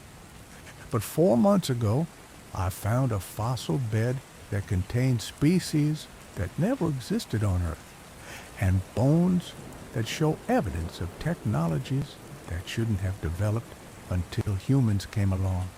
And I've realized that the paleontological record in Badlands isn't just documenting Earth's past. It's documenting other pasts, other timelines, other versions of evolutionary history that somehow got preserved here alongside our own. It started in December during an off-season fossil survey. Most tourists avoid Badlands in winter. It's cold, windy, often snow-covered. But winter is actually ideal for fossil hunting because erosion from freeze-thaw cycles exposes new material that's been hidden for millions of years. I was checking an area of the White River Badlands Formation, looking for the usual suspects, Oligocene mammals like Mesohippus, early horses, or Archaeotherium, pig-like creatures. Instead, I found something impossible.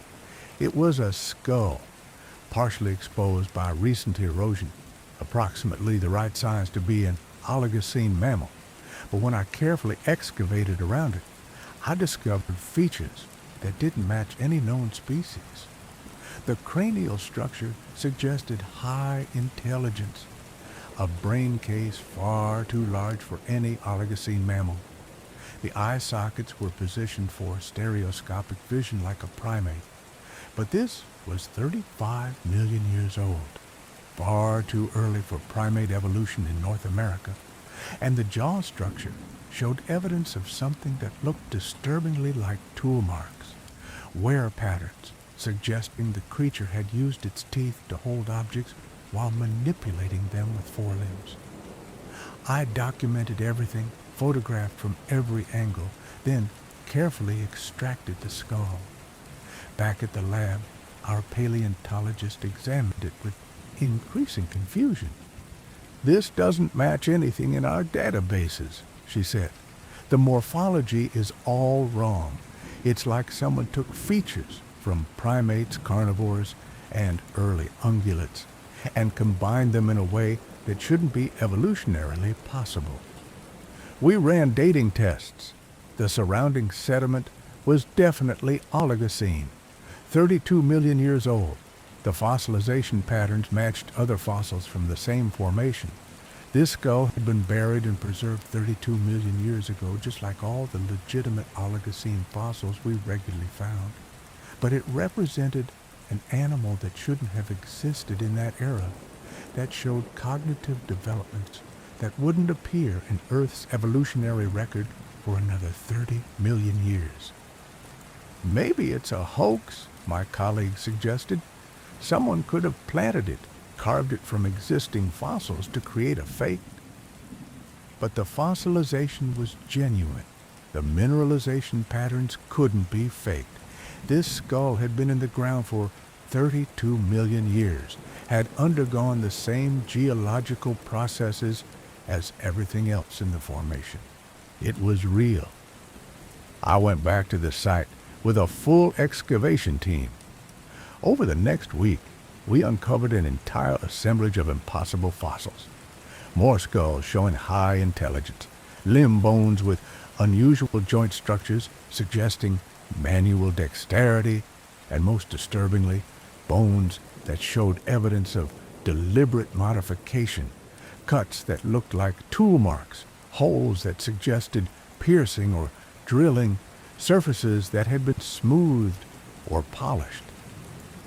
These animals, whoever or whatever they'd been, had developed tool use and possibly even early technology. In the Oligocene epoch, 32 million years ago, when Earth's most advanced mammals were cat-sized and had brain capacities comparable to modern raccoons.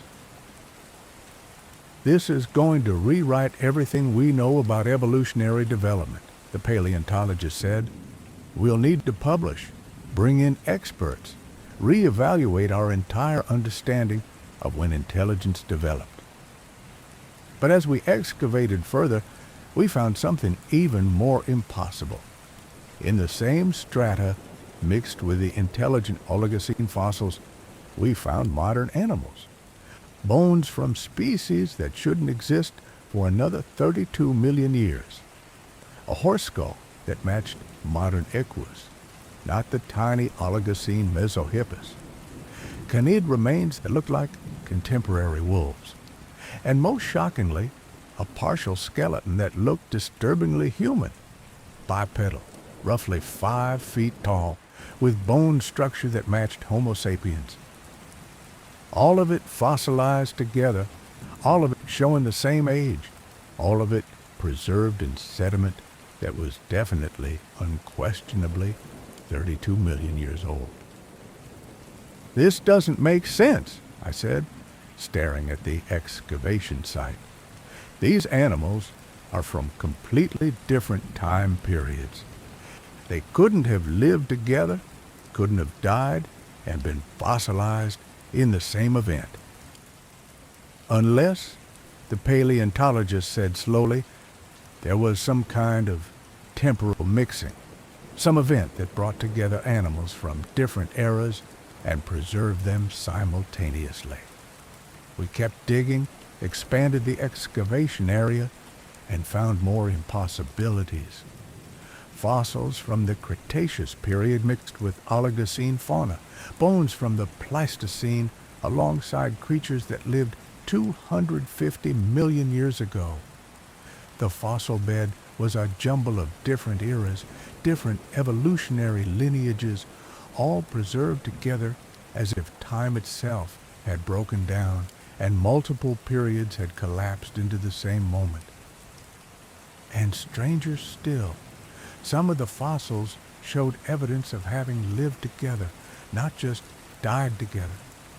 Bite marks from one species on bones of a different species, both from eras that were millions of years apart, dwelling structures that looked like dens or nests, containing remains of animals from different epochs, evidence of a mixed ecosystem where creatures from throughout Earth's history had somehow coexisted. What if, I said one evening while examining the evidence, this isn't our Earth's history? The paleontologist looked at me. What do you mean? What if Badlands is preserving more than just our timeline? What if this location is somehow thin, somehow permeable to other versions of evolutionary history? What if these fossils are from alternate Earths, places where evolution took different paths, where intelligence developed in different species at different times, where creatures from various periods somehow overlapped? It sounded insane, but it explained the data better than any conventional paleontology. The Badlands fossil record wasn't just documenting one Earth's past. It was documenting multiple Earths, multiple timelines, all somehow accessible from this one location. We found more evidence supporting this theory. In one section of the excavation, we uncovered a complete skeleton of what looked like a sophisticated tool-using species. Bipedal, large-brained, with hand structure, suggesting fine motor control. But it wasn't human or even primate. It was descended from carnivores, specifically from an Oligocene ancestor similar to modern dogs. In this creature's timeline, apparently, canids had developed intelligence instead of primates.